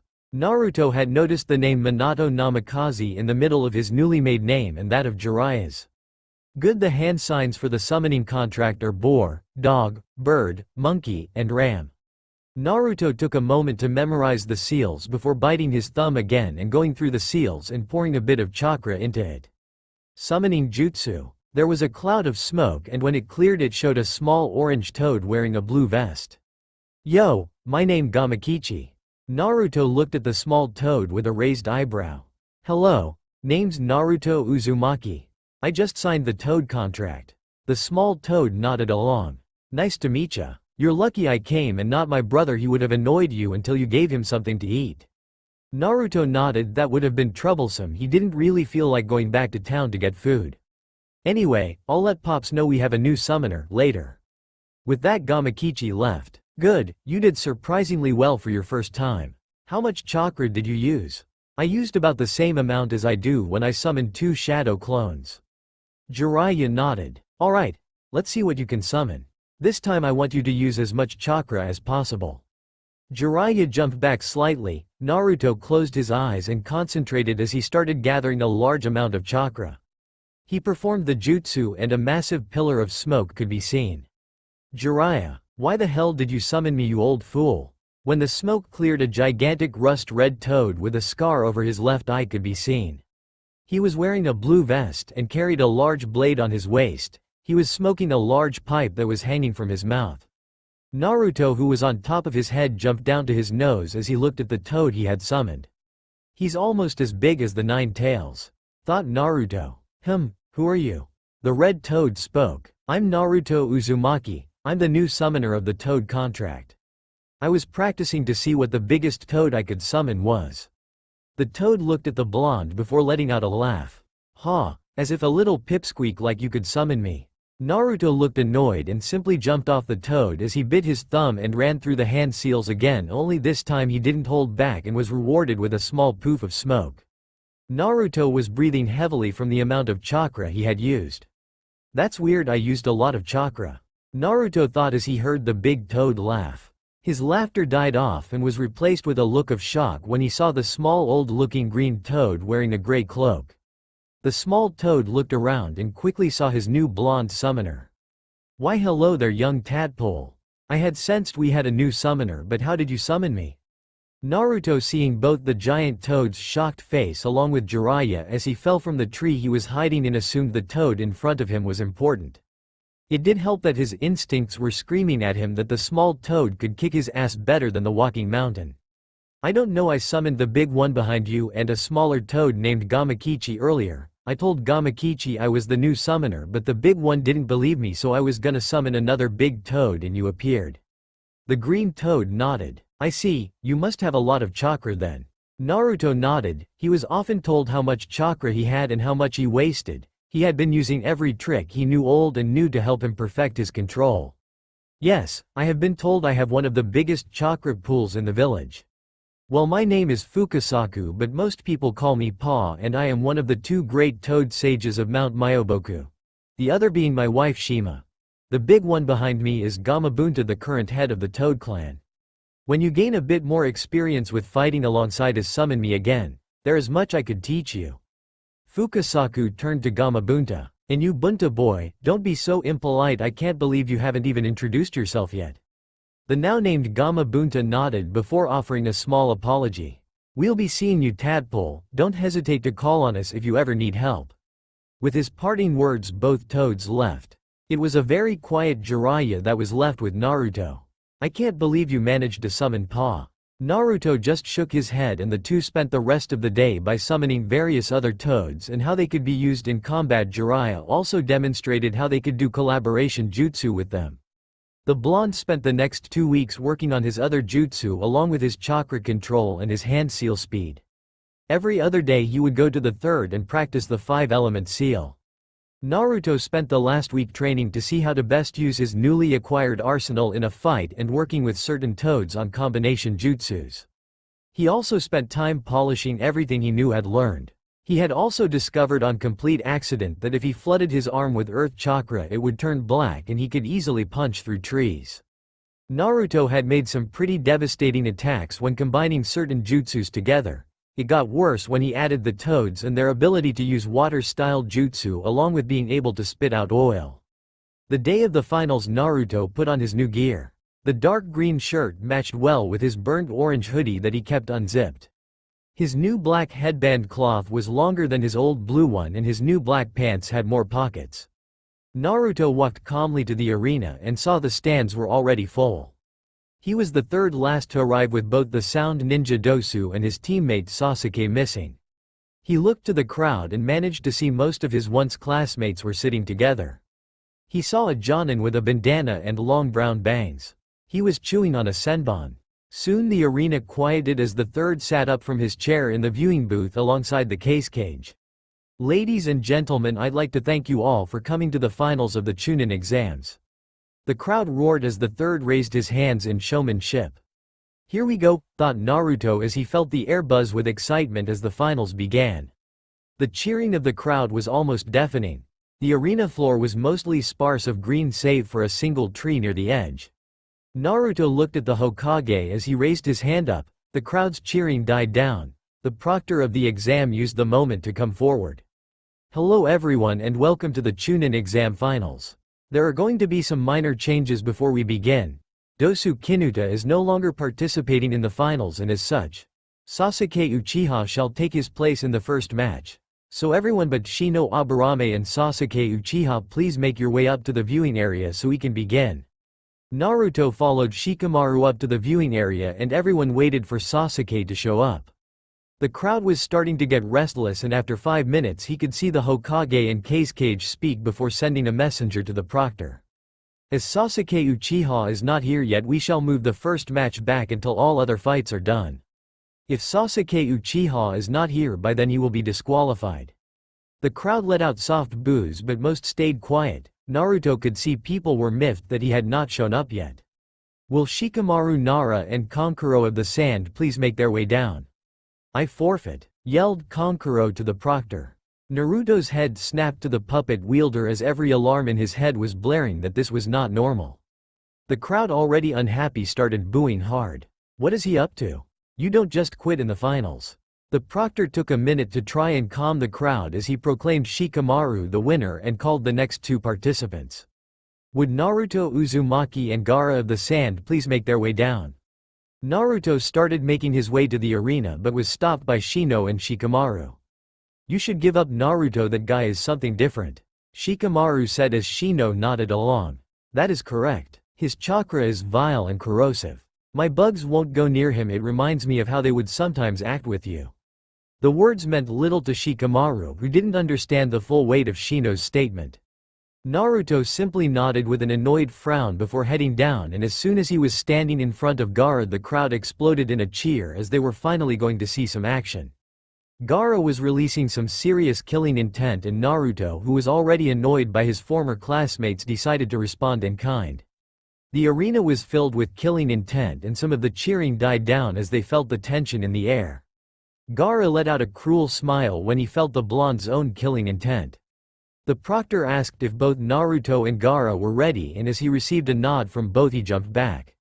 Begin. As soon as the proctor spoke, Naruto raised his left hand in a half-ram seal and used the body flicker to get behind Gaara. He pulled a kunai out with his right hand and tried to slam it into his head from behind but was stopped by the sand. Gaara turned to look at him as the sand lashed out. If that's all you can do, mother will be disappointed. Naruto jumped back to avoid the sand.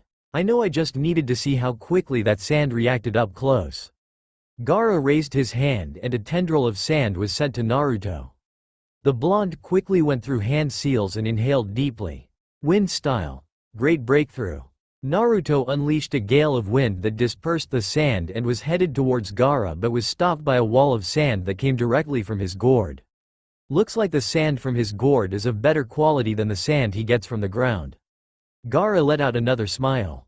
Mother wants your blood, she screams at me. She wants your blood. Gaara raised his arms up.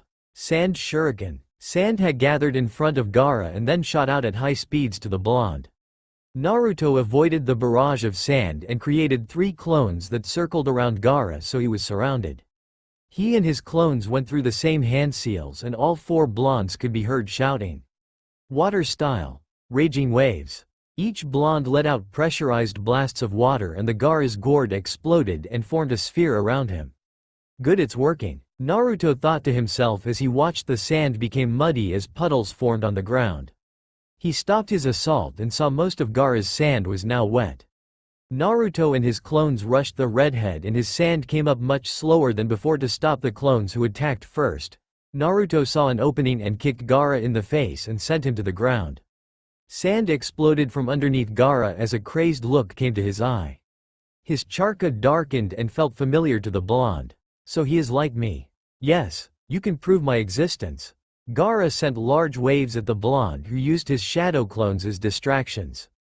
Naruto and his clones would use the body flicker to move in fast and strike at Gaara. While Naruto wasn't as quick as Lee, he made up for it by attacking at multiple angles at the same time with his clones. Naruto saw two of his clones attack as Gaara raised his sand to defend. He quickly appeared behind the sand ninja, hit him, sending him stumbling back. This pattern continued for a couple of minutes. After the fifth hit, Gaara growled and made a dome of sand around himself, and the blonde sent a clone to attack it only to be destroyed as a sand spear grew out of the orb. The crowd had been going crazy as they watched such an amazing match and cheered even louder when Naruto tried his great breakthrough and a fireball jutsu to try and pierce the orb. Damn, I was hoping that would be enough. Naruto summoned two clones and bit his thumb before blazing through same hand seals. Summoning jutsu. The crowd was near deafening as Naruto summoned a large toad almost as big as himself. The toad was velvet and was wearing a brown vest.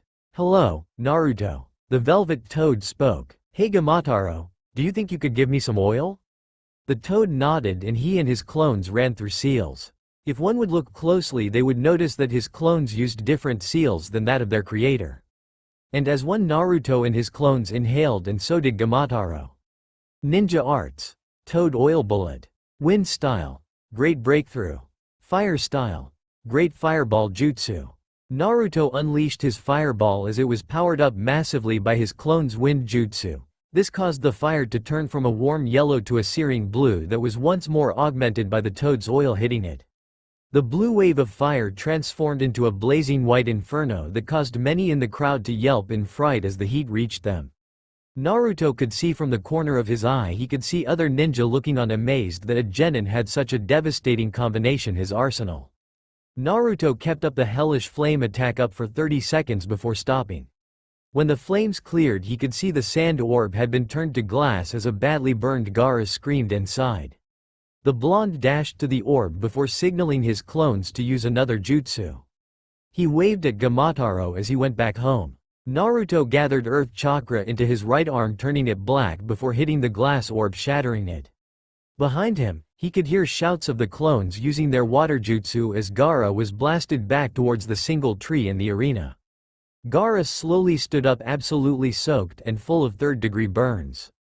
It hurts. Mother, it hurts. Gaara kept screaming as Naruto casually walked forward as he made some hand seals and stopped about 10 feet in front the redhead as he brought his hand down on the giant puddle he was standing on him.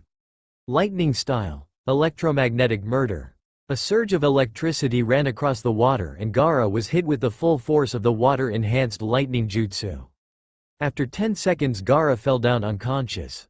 Naruto's eyes widened as he felt the buildup of the tailed beast's chakra inside of Gaara, and before anyone could react, Naruto vanished as he slammed his hand into Gaara's stomach, his fingers lit with glowing kanji. 5-element seal. Naruto felt the chakra disappear, and there he could feel the arena shake as the crowd went crazy again. Naruto could see many ninja tense at the feeling of the demon's chakra before they relaxed slightly when it disappeared. Naruto could hear Temari screaming for her brother as she and Kankuro rushed towards him as the medics took him away. Winner of the third match, Naruto Uzumaki. Naruto made his way back to the viewing area and was met with the shocked faces of his classmates. The proctor allowed the crowd to gossip about the match before quieting them and calling the next match. Would Neji, Hyuga and Temari of the Sand please make their way down? Naruto saw Neji make his way to the arena as Temari came out of the tunnels leading to the med bay. The proctor jumped away as he told them to begin. You should give up, you're no match for me. Neji's voice was clearly heard by all and Naruto let out a small frown. I don't know if I want him to win so I can kick his ass or lose and get humiliated by Temari. Thought Naruto. Just keep talking. We'll see who comes out on top. Temari opened up her fan fully and swung hard. A blast of wind barreled at Neji, who activated his Byakugan too and was able to see the wind chakra race towards him. The leaf ninja rolled away and he dashed towards the sand kunoichi as she once again sent waves of wind at him. Neji jumped away and closed the distance as he sent a palm strike to the blonde that was blocked by her fan. Temari used her fan as a club as she tried to jump back only for Neji to duck under the swing and hit her several times in her arms and shoulders. Neji then continued his attack and Temari was peppered with finger jabs all over her body before she was sent flying back with a palm strike to her chest. This match is over. I've closed all the chakra points in your arm. You can no longer fight. Temari slowly raised herself and swung her open fan only for nothing to happen. With a look of frustration, she looked over and muttered to the proctor. I forfeit. Neji let out a smirk. Winner Neji Hyuga. The majority of the crowd clapped politely and some even cheered even when the match was a lot shorter than the last one and not as exciting. Will Sasuke Uchiha and Shino Aburame please make their way to the arena? Shino stood silently as they waited for the Uchiha, and after 5 minutes the crowd started booing as they were offended that Sasuke had not shown himself yet. It was after another 5 minutes that the crowd's booing reached a new level as the crowd became unsettled. Seeing the crowd react, the proctor turned to the Hokage, who nodded. Sasuke Uchiha is disqualified and the winner of the match is Shino Aburame. The crowd cheered as they felt that the Uchiha deserved the disqualification for making them wait. Naruto just shook his head seeing his sensei and teammate not show up. Would Shino Aburame and Shikamaru Nara please come down? We shall now commence the second round of the finals. Naruto watched as his two classmates stood across from each other as they eyed themselves. If both fighters are ready, begin. The Shikamaru made a hand seal as his shadow extended and Shino jumped back and let his bugs leave from under his coat. It became a game of cat and mouse as the two avoided their respective jutsus. Shikamaru brought out multiple kunai as he began throwing them at Shino at random intervals. The bug user calmly deflected the kunai when he saw that some of the kunai had seal tags on them. There were several bright flashes showing that the tags were actually flash bangs. Shino covered his eyes with his arm when he felt himself stop suddenly. I got you now, Shino. Shikamaru had used the opening the flash bangs had created to extend his shadow and capture Shino. You may have caught me, but this is my victory. Why? Because my bugs are all around you waiting for my command to attack. Shikamaru looked down and saw hundreds of bugs crawling in the dirt around him. What a troublesome opponent, Proctor. I forfeit. Shikamaru sighed and the proctor called the match. As the two leaf ninja shook hands before Shino made his way back to the viewing area. You did well to last so long. It was unfortunate I was your opponent, it was a bad matchup. Said Shino. Yeah, I wasn't expecting to fight you at all, this was so troublesome. The proctor spoke up as soon as both genins left. He addressed the crowd. Would Neji Hyuga and Naruto Uzumaki make their way down? Naruto's body flickered down and stood in front of Neji as the two glared at each other. You only made it this far because of luck, but this is where it ends. Fate declared you the loser when you were matched against me. Naruto said nothing and simply got into his fighting stance. What? Too scared to respond. Neji tried to mock Naruto again. Proctor, start the match. Naruto never turned away from Neji as he spoke to the proctor as Neji glared at the blonde. If both fighters are ready, begin. As the proctor jumped away, Neji spoke once more. I shall give you one final chance to give you. Neji had to duck as Naruto used the body flicker and blurred to Neji and tried to kick him. Neji spun and tried to palm strike Naruto only to be sucker punched by a clone of Naruto. Neji backflipped as he rolled with the punch as he activated his Byakugan. He saw there were 4 Narutos circling him. He couldn't tell which one was the original as they all had the same amount of chakra. 2 clones ran at him as he spun and deflected their attacks. He tried to counter them only to be interrupted by a third. He saw that another Naruto was running through hand seals and Neji heard him shout out the name of the jutsu. Water style. Raging waves. Neji saw the attack coming and channeled chakra all over his body as he couldn't dodge as the other clones were blocking his escape. He began spinning as he released his stored chakra.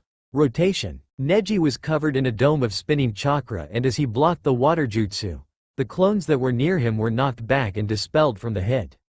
Neji stopped spinning and glared at the blonde. The crowd cheered, seeing another flashy fight. You might have gotten past Gaara's defenses, but the Hyuga ultimate defense is unbreakable. Naruto scoffed before making 3 clones and sending 2 at Neji. As they engaged him in a taijutsu match, he pulled out 2 shurikens and threw them as he and his clone ran through hand seals. The 2 clones fighting Neji dispersed and coated the area with smoke. Wind style. Breakthrough. Ninja arts. Shuriken shadow clone jutsu. The 2 shuriken Naruto threw picked up speed as they were hit with the wind before multiplying. The 2 shuriken became 24, and Neji, unable to dodge due to the new speed of the shuriken, once again used his rotation. As Neji was slowing down, he was hit in the side by a clone as he was unable to avoid because of his spinning. Another clone hit him into the air, and Neji was met with 2 Narutos as they hit him with their right and left fists as he was sent down to the ground. Neji bounced before flipping to his feet. The Hyuga was bleeding from his mouth and was panting slightly. So Neji, is this the part where I give up? After all, isn't my fate to be defeated today? Naruto's words caused the Hyuga to stew in rage. You know nothing. Our fates have been decided since before we were born. Neji reached up and untied his headband to show a seal on his forehead. This seal binds me as a member of the Hyuga side branch. I was bra. Neji was interrupted by a kunai that was thrown by Naruto. I don't give a shit. You're barking up the wrong tree if you want to compare seals that bind you. If you want to talk, then give up. Just because something bad happened to you doesn't give you the right to be a prick to innocent people. Neji was consumed by rage and sprinted at Naruto, who deflected all his strikes and jumped back. Neji lowered his stance with both arms stretched out, one lower than the other. Naruto heard some of the Hyugas that were in the stands gasp. It's over. You're within my range. 8 trigrams. 64 palms. 2 palms. Neji sent out 2 finger jabs that were dodged by the blonde. 4 palm. This time the strikes came faster and the blonde had more trouble dodging them. 8 palm. The speed once again increased as the blonde had to deflect some strikes, unable to dodge all of them. 16 palm. Naruto had to channel chakra to increase his speed as he ducked and weaved through the strikes. Neji's face slowly contorting into an ugly mask of hate as he couldn't land a hit. 64 palms. Neji's hands almost blurred and Naruto was able to deflect all the strikes. The final hit Neji sent was a palm strike that Naruto spun around and delivered a devastating elbow strike to the side of Neji's head. He stumbled and Naruto took advantage as he kneed him in the stomach before grabbing him and throwing him at the wall of the arena, where he channeled earth chakra into his fist and launched a punch at Neji. The older genin just barely moved out of the way as Naruto's punch cracked the wall. Neji got his balance back in time to block a kick that sent him skidding back. Naruto created 5 clones as he rushed Neji, and Neji was barely able to defend himself from the blonde's onslaught. 2 clones came behind Neji and kicked him forward as another clotheslined him as he fell to the ground as 3 Narutos dropped on him with their knees. Neji spits up blood as his eyes rolled back into his head. Naruto dispelled his clones and the crowd went crazy. He could see his teammate Sakura cheer on with Ino beside her as the platinum blonde pointed at him enthusiastically. Winner, Naruto Uzumaki. The crowd continued to cheer and the proctor had to call them down. We will now have a 30-minute intermission to allow the finalist rest before conducting the final fig. The proctor was stopped as 2 people used the body flicker to appear in the middle of the arena. Sorry, we're not late, are we? Naruto could do nothing but sigh as he looked at his late team members. Kakashi looked the same as always. Sasuke was wearing black shorts and a black shirt. His hair had lengthened slightly and he had bandages and a belt wrapped around his left hand. Yes, you are. Naruto spoke and the 2 turned to face him. Kakashi's eye widened and Sasuke glared. The crowd had started booing them. The proctor stepped forward to talk to them. Sasuke was disqualified when he didn't show up in time for his match. You guys had ample opportunity to show up. We even moved you fight back and gave you extra time. Sasuke glared at Kakashi, who simply nodded and took them away from the arena when he saw how hostile the crowd was being to them. Naruto turned to walk up to the viewing area as the proctor finished his explanation. Naruto sat down and meditated for the remaining half hour. Naruto heard the proctor call his name alongside Shino's. The two Leaf Ninja stood in the arena as the crowd cheered. This is the final fight of the Chunin exams will now commence. Are both fighters ready? Both Shino and Naruto nodded. Begin. The proctor jumped back and Naruto made 3 clones. 2 clones rushed Shino, who let loose his bugs. The clones quickly dispersed as their chakra was drained and the bugs turned their attention to the blonde. The bugs that came near the blonde were burned alive as a fireball hit them courtesy of his one remaining clone. The two stood still as Shino tried to rush them. Blonde, who created 2 more clones and sent them at Shino after a short exchange where Shino was unable to get a hit in as the clones covered each other's weaknesses. Shino jumped back once more before looking to the proctor. I forfeit. Why? Because I am outmatched. My bugs cannot get near him without getting burned. The crowd clapped in polite applause as the proctor came forward. The winner of the Chunin exam finals is Naruto Uzumaki. Naruto saw the crowd explode into cheers and when he felt a weird sensation all around him. He smoothed his chakra like so many times before while meditating and saw that all the civilians had fallen asleep. His head snapped to the cages as their booth exploded and he could see Sand and Sound Ninja attack his fellow Leaf allies. A purple barrier appeared over the cage's booth as Naruto heard the proctor tell him to get to his sensei for orders. Naruto jumped up to the stands where he was attacked by a Sound Ninja. Naruto ducked under a kunai swipe as he brought out his own before jamming it into the neck of the enemy. He spotted Lee and Hinata being protected by Kiba, Sakura, Ino, and Choji. He saw Kakashi and Guy above them taking care of threats to their students and Sasuke engaging with another Sand Ninja on the other side of the arena. The blonde saw a Sound Kunoichi race towards Hinata and Ino and he blurred into her path as he kicked her away while summoning a clone to take care of her. Kakashi looked at the gathered genin and saw Naruto had joined him. I want you all to take Lee and Hinata to the hospital and help any other ninja there in protecting it. I want you to help out any injured civilians you see along the way and escort them there. This isn't time to argue and play around. Consider this an A-rank mission. The genins nodded and Ino and Sakura helped Lee and Hinata as the rest formed a protective circle. They were joined by Shino, Ten, and Shikamaru as the group moved to the hospital. On the way there Naruto created 20 clones that spread out. He gave them orders to hide and ambush any enemy ninja they came across. Naruto took a glance back at the tower where the glowing purple barrier stood. Don't you die on me, old man. Naruto thought as he made his way to the hospital. There was only one way to describe the state of the village as Naruto and his teammates made their way to the hospital. Chaos. Pure and utter chaos. Everywhere Naruto looked he saw battles as Sound and Sand Ninja fought the outnumbered Leaf forces 3-1. He saw most of the Leaf Ninja engaging the enemies were Anbu along with the Jonin. Most of the regular forces were either evacuating or protecting valuable locations like the Hokage Tower or the village archive as was normal protocol for such situations. Naruto let out a grimace as he noticed how slowly they were moving through the village streets. We're sitting ducks out here. So far they had rescued a total of 10 civilians that had been trapped under debris from damaged buildings or those who were too scared to move on their own. Naruto noticed a Sound Ninja land in front of the group going through some hand seals. The masked ninja brought his hand up to his face as he took a deep breath. Fire style. Fire bullet jutsu. Naruto cursed as he dashed to the front of the group as he ran through his own hand seals. Earth style. Mud wall jutsu. A wall of earth rose up protecting the group as the light of the fire could be seen from the other side of the earth wall. Naruto created 2 clones as he rushed up the side and around the wall. He rushed at the enemy ninja from different directions, catching the Sound Ninja off guard. Naruto took a closer look at his enemy and saw he was covered from head to toe in camouflage, with his hands and eyes being the only things not covered with clothing of some kind. One clone sprinted from the left as the other threw a shuriken. Naruto himself body flickered behind him as he jumped back to avoid the shuriken and the rushing clone. He was met with a kunai to the back of his head courtesy of the whiskered blonde. As the Sound Ninja fell, Naruto could see the light in his eyes get snuffed out as death claimed him. The blonde took a breath to compose himself as his stomach churned with discomfort as bile threatened to escape. I can deal with my problems later, focus. Naruto whispered to himself. The earth wall fell as the group came forward. Most of his classmates stared at the dead body with a mixture of emotions.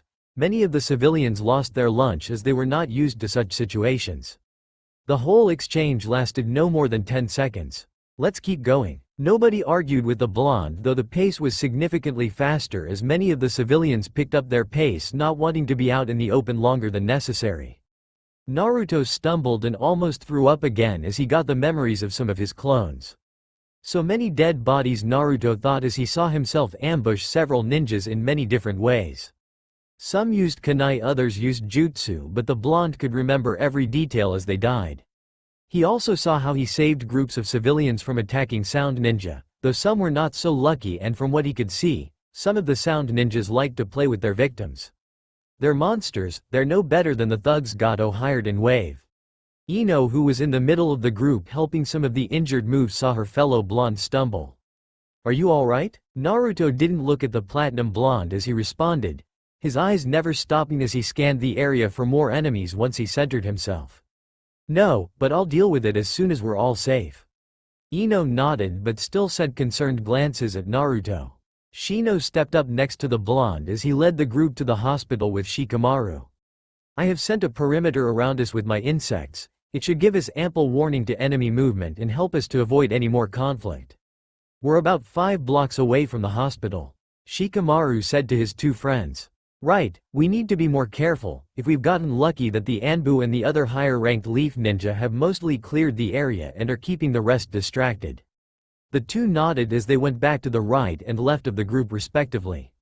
Naruto traded places with Kiba, who was now leading the group, so he could sniff out any threats as the blonde went to the middle so he could more easily maneuver to confront any enemy that slipped by their defenses. The group made good progress and was a block away from the hospital when they heard giant explosions coming from the edges of the village. Naruto saw that there were giant 3-headed snakes attacking the walls as scores of sound ninja made their way inside the village. Naruto let out a curse as he created enough clones to carry all the civilians plus Hinata and Lee. There's no point in going on foot to avoid the battles if we're going to be surrounded. Damn it, Naruto looked at the remaining genin. Let's go, we don't want to be caught out here when the enemy reaches us. Naruto received various nods as the group made it to the hospital. It was surrounded by other genin and scores of chunin that were guarding the area. The injured were swiftly taken inside as the rest of the genin were set up as reserves if anyone got past the chunin guard. Naruto saw that the snakes were taken care of by Jiraiya, who had summoned some Gamabunta-sized toads. Hey, we need a squad to come with us to search for more survivors. The blonde turned and saw a brown-haired chunin speaking to a group of chunins who were acting as a rear guard. Several chunins went forward to form squads, and Naruto himself also decided to volunteer so he could help out where he could. The chunin looked at the blonde before shrugging. The situation was dire and they needed all the help they could get.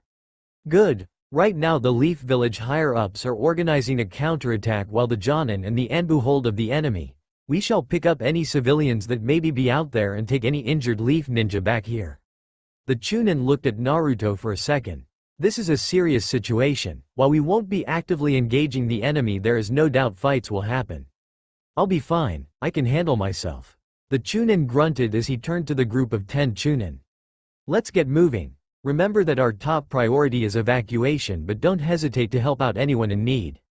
The group started making their way to the wall, and Naruto saw countless Jonin and Chunin come out of nowhere along with full squadrons of Anbu. They began to push the enemy beyond the wall of the village.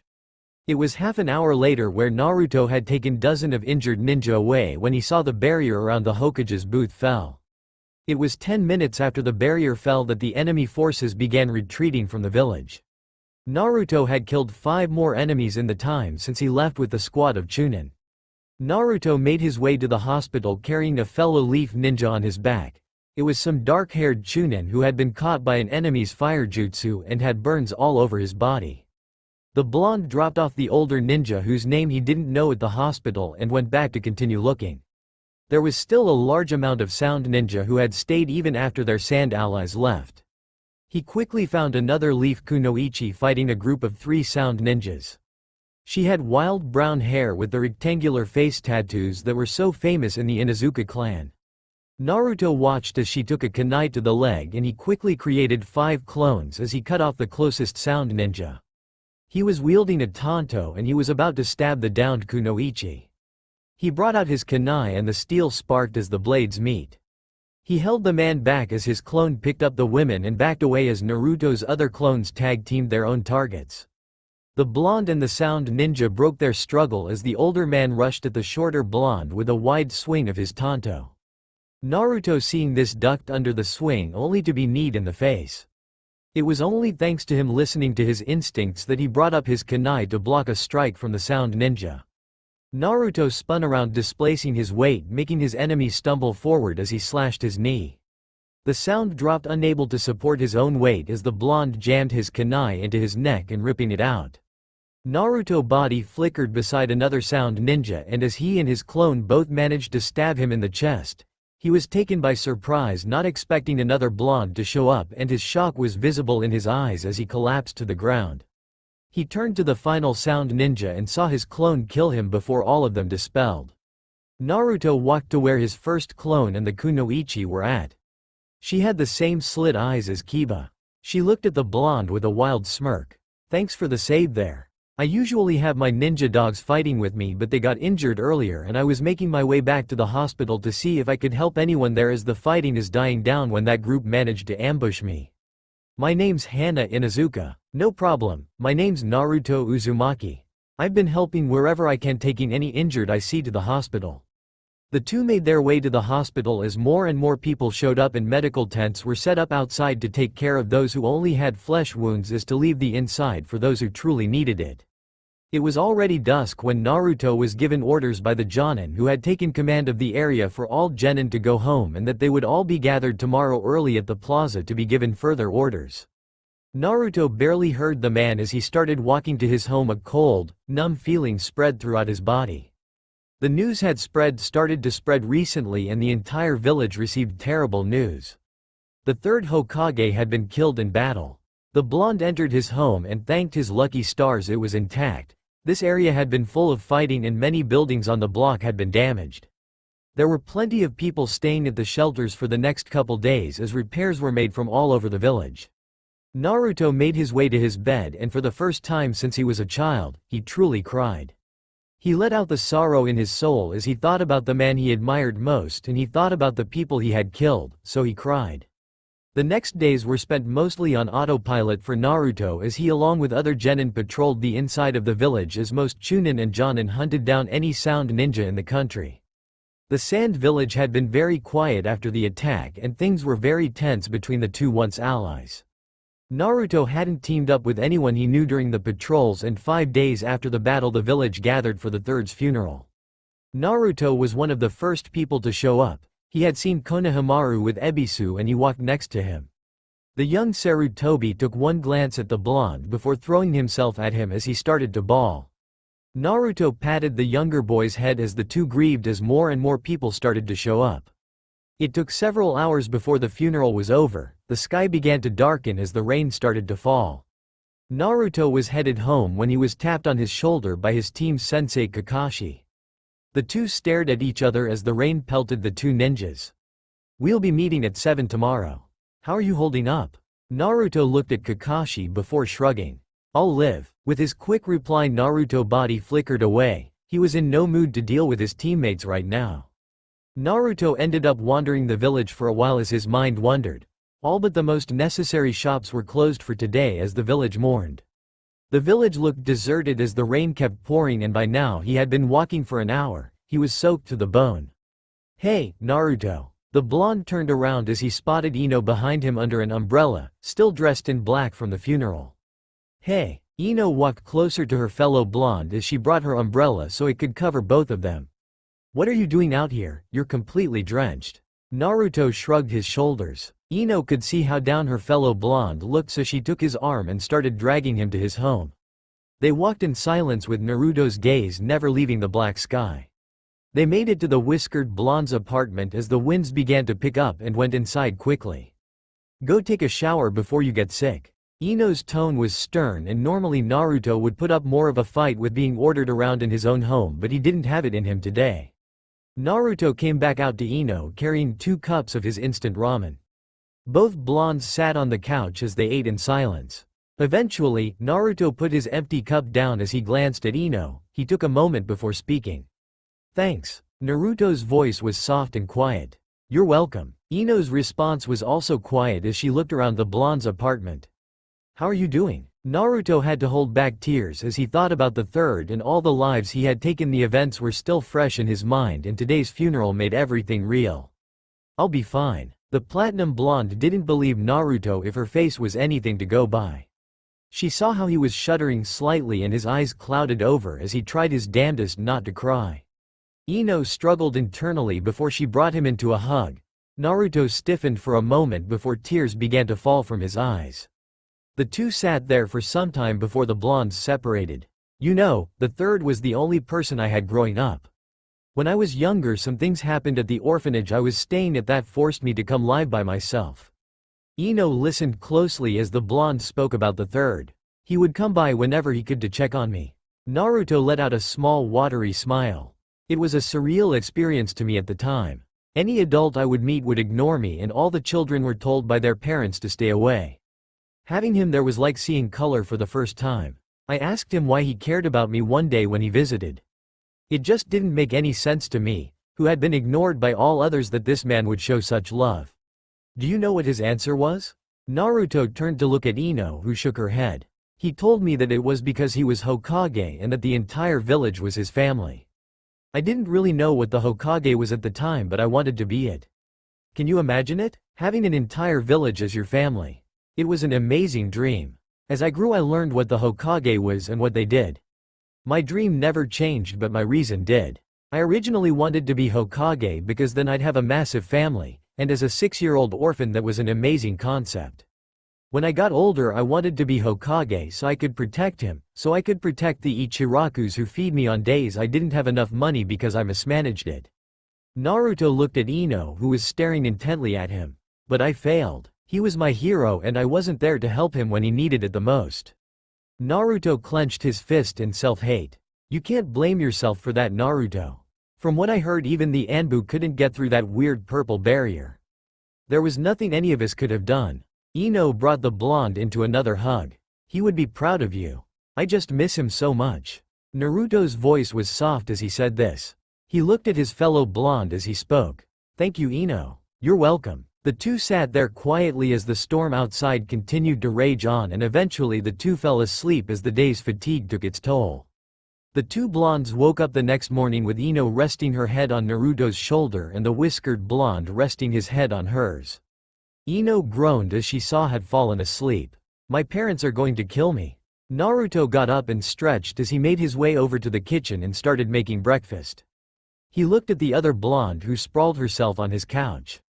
"Do you want any eggs?" Ino groaned again before responding. "Scrambled, please." Naruto nodded. "Do you want me to talk to your parents so you don't get in trouble?" Ino just shook her head vigorously. "No, I can handle it. If Daddy finds out I spent the night at a boy's house he'll kill us both. I'll just tell him I spent the night at Sakura's." Naruto nodded again, and then after the two ate they left. It was 8:30 by then. Naruto stopped just outside his apartment and turned to Ino. "Thanks again, Ino. I really needed to talk to someone last night." Ino just nodded before hugging Naruto, who returned the hug. "Don't mention it." The blondes separated from the hug as Ino had a stern face on. "Seriously though, don't say anything. If my dad finds out I'll be grounded until I'm 30. Naruto nodded as the two split ways and Naruto made his way to Training Ground 7. The blonde took his time to get to the training ground, looking around seeing how the village was almost done with the outer repairs. The village walls that had been knocked down by Orochimaru's summons were already fixed, with the bulk of the workforce fixing the housing situation. He arrived at the bridge near Training Ground 7 and saw a Sasuke and Sakura just staring off into space. Weird, thought Naruto before sitting some distance away from the two. While he and his team were waiting, Sakura, who had finally noticed the Naruto, sent a small wave to the blonde and he responded with a polite nod. This caught the attention of Sasuke, who scowled hard when he saw him. The two stared at each other before the Avenger scoffed and turned to look away, a dark look crossing his face. It was 10 minutes later that Naruto was pulled from his thoughts by his teammate who had walked to stand in front of the blonde. "Fight me." The blonde looked at Sasuke and saw an intense look in his eye. It was the same look he had in the Forest of Death. No. His reply was cold and lacked any emotion. Sakura looked on with concern dancing in her eyes. Why not? You scared? Sasuke taunted the blonde. And why would I be scared of fighting you? The blonde's eyes had frozen over in anger and Sasuke activated his Sharingan. Why hello my cute little genins. Kakashi appeared in front of his team breaking the tension that had been building up. Sakura looked relieved and the male members of Team 7 looked away with a huff. You're late Kakashi. Naruto said, his patience with his team suddenly gone thanks to the confrontation with his raven-haired teammate. On my way here a giant sea tortoise needed help finding the bathroom and I just had to help. Sakura's sweat dropped at her sensei's excuse. Naruto rubbed the bridge of his nose, and Sasuke glared at their sensei. Enough, are we going to do any training today? Sasuke looked expectantly at his sensei. No, all genin are to report to the mission office. You'll be assigned missions for the next week in the village while the higher-ups deal with the fallout of the Sand Sound invasion. I myself will be going on a mission later today and won't be back for at least 3 days. Naruto saw his raven-haired teammates frown deepen. Naruto, first congratulations on winning the tournament. The blonde nodded. You're required to be at the Hokage's office in 20 minutes. Anyway, we'll resume team practice and missions a week from now. Later. Kakashi disappeared in a puff of smoke as an awkward silence fell onto the trio. Sasuke teased and shoved his hands in his pockets before he left. Sakura looked on as Sasuke walked away and Naruto took the chance to body flicker away himself. Naruto made it to the Hokage's tower where he was led into the office. He saw the third's old advisors Kaharu Utatane and Homura Mitokado alongside Jiraiya. Genin Uzumaki, welcome, said Utatane. Naruto bowed to the elders internally grimacing at having to be formal but figured it was for the best. He knew the two were very old-fashioned. Hello, Elder Utatane, Elder Mitokado. You called for me. The two elders nodded back. Yes, we have tasked Jiraiya with the mission to go find his old teammate Tsunade so she can become the 5th Hokage. We were going to send a team of Anbu with him but he insisted you go with him instead. Naruto looked at the white-haired man surprised. That's right kiddo, but before that here this belongs to you. Jiraiya threw a scroll at Naruto who caught it and opened it. His eyes widened when the scroll exploded in smoke, and out of the smoke fell out a forest green flak jacket that the blonde caught with both his hands. I got promoted, was the shocked reply of the blonde. Elder Mitokado cleared her throat to bring the blonde's attention to her. That's right, we along with the Ninja Council decided to promote you for your performance in the Chunin exam and your services during the attack. We received various reports on your actions from many of our ninja that you saved. The blonde swallowed thickly as he took off his burnt orange hoodie and put on his new flak jacket. I need to add some orange to my outfit, thought Naruto as he saw his reflection. Jiraiya took the opportunity to pat the blonde on the back. Enjoy it, you deserved it. The old man would be proud. Naruto's eyes watered slightly as he blinked and nodded with determination. We'll be leaving at noon so you have 2 hours to get your gear ready and meet me at the gate. Make sure to pack for about 2 weeks of travel. I don't expect to be gone that long but it never hurts to be prepared. Right, I'll see you there. Naruto saluted the elders as he went to his apartment to get his supplies ready. As Naruto was walking through the shopping district he saw a flash of orange in the corner of his eye. When he turned to look he saw an orange sash about 3 feet long in a discount bin. Naruto quickly picked it up and paid for it at the register when he was inside. Naruto looked at himself in the mirror. I look good, Naruto thought as he saw the orange sash now tied around his waist. He was wearing his black pants and sandals. His newly acquired Chunin vest a lighter tone to his dark green shirt along with his long black headband that replaced his old one. Naruto made it to his house, ate a quick lunch before he set off to the gate with his supplies sealed in a storage scroll he made as practice for learning the kanji necessary for the 5-element seal. He was almost to the gate when he spotted Team 8 doing work clearing some debris off a house that had been recently repaired. The hole in the house was fixed but the new wood had not been painted yet. As he got closer Kiba, who had just dumped some trash in the nearby container, looked at him, rubbed his eyes and looked at him again. Holy shit, you got promoted. Kiba's yell had brought the attention of his sensei and his teammates. Kiba, long Kiba apologized to his sensei as his teammate came closer to the blonde who simply waved at all of them. Congratulations Naruto. You are worthy of your new position. Naruto nodded slightly at Shino. Geez, always so serious. Thought Naruto. Thanks, Shino, they just told me this morning. See congratulations N Naruto. Naruto turned to the shy Hyuga and gave her a small smile. Thanks, Hinata. I'm sorry I wasn't able to see you after everything got crazy, but how are you feeling? I'm fine. Most of my injuries are healed. Naruto nodded at the slightly red-faced girl. I can't believe they promoted you before any of us. Man, the world is unfair. Naruto just ignored the Inuzuka as he wallowed in despair. Kurenai smacked her genin before turning to the newly promoted Chunin. Did they assign you a mission yet? I know that almost everyone has been asked to take more missions as a lot of the Anbu and Jonin are being sent to the border for the next couple days to patrol the borders until the negotiations with the Sand are done. Naruto nodded. Yeah, I'm leaving now. I'm supposed to be at the main gate by noon. The raven-haired Jonin nodded before Team 8 said their goodbyes and Naruto made it to the gate minutes before noon. Good, I'm glad you didn't pick up Kakashi's bad habit of always being late. Jiraiya was leaning against the giant gate. Let's go, if we hurry we can make it to the next town by nightfall. Naruto nodded as he followed Jiraiya as they jumped through the trees. That's all for now. If you enjoy this video, then please like, share and do comments.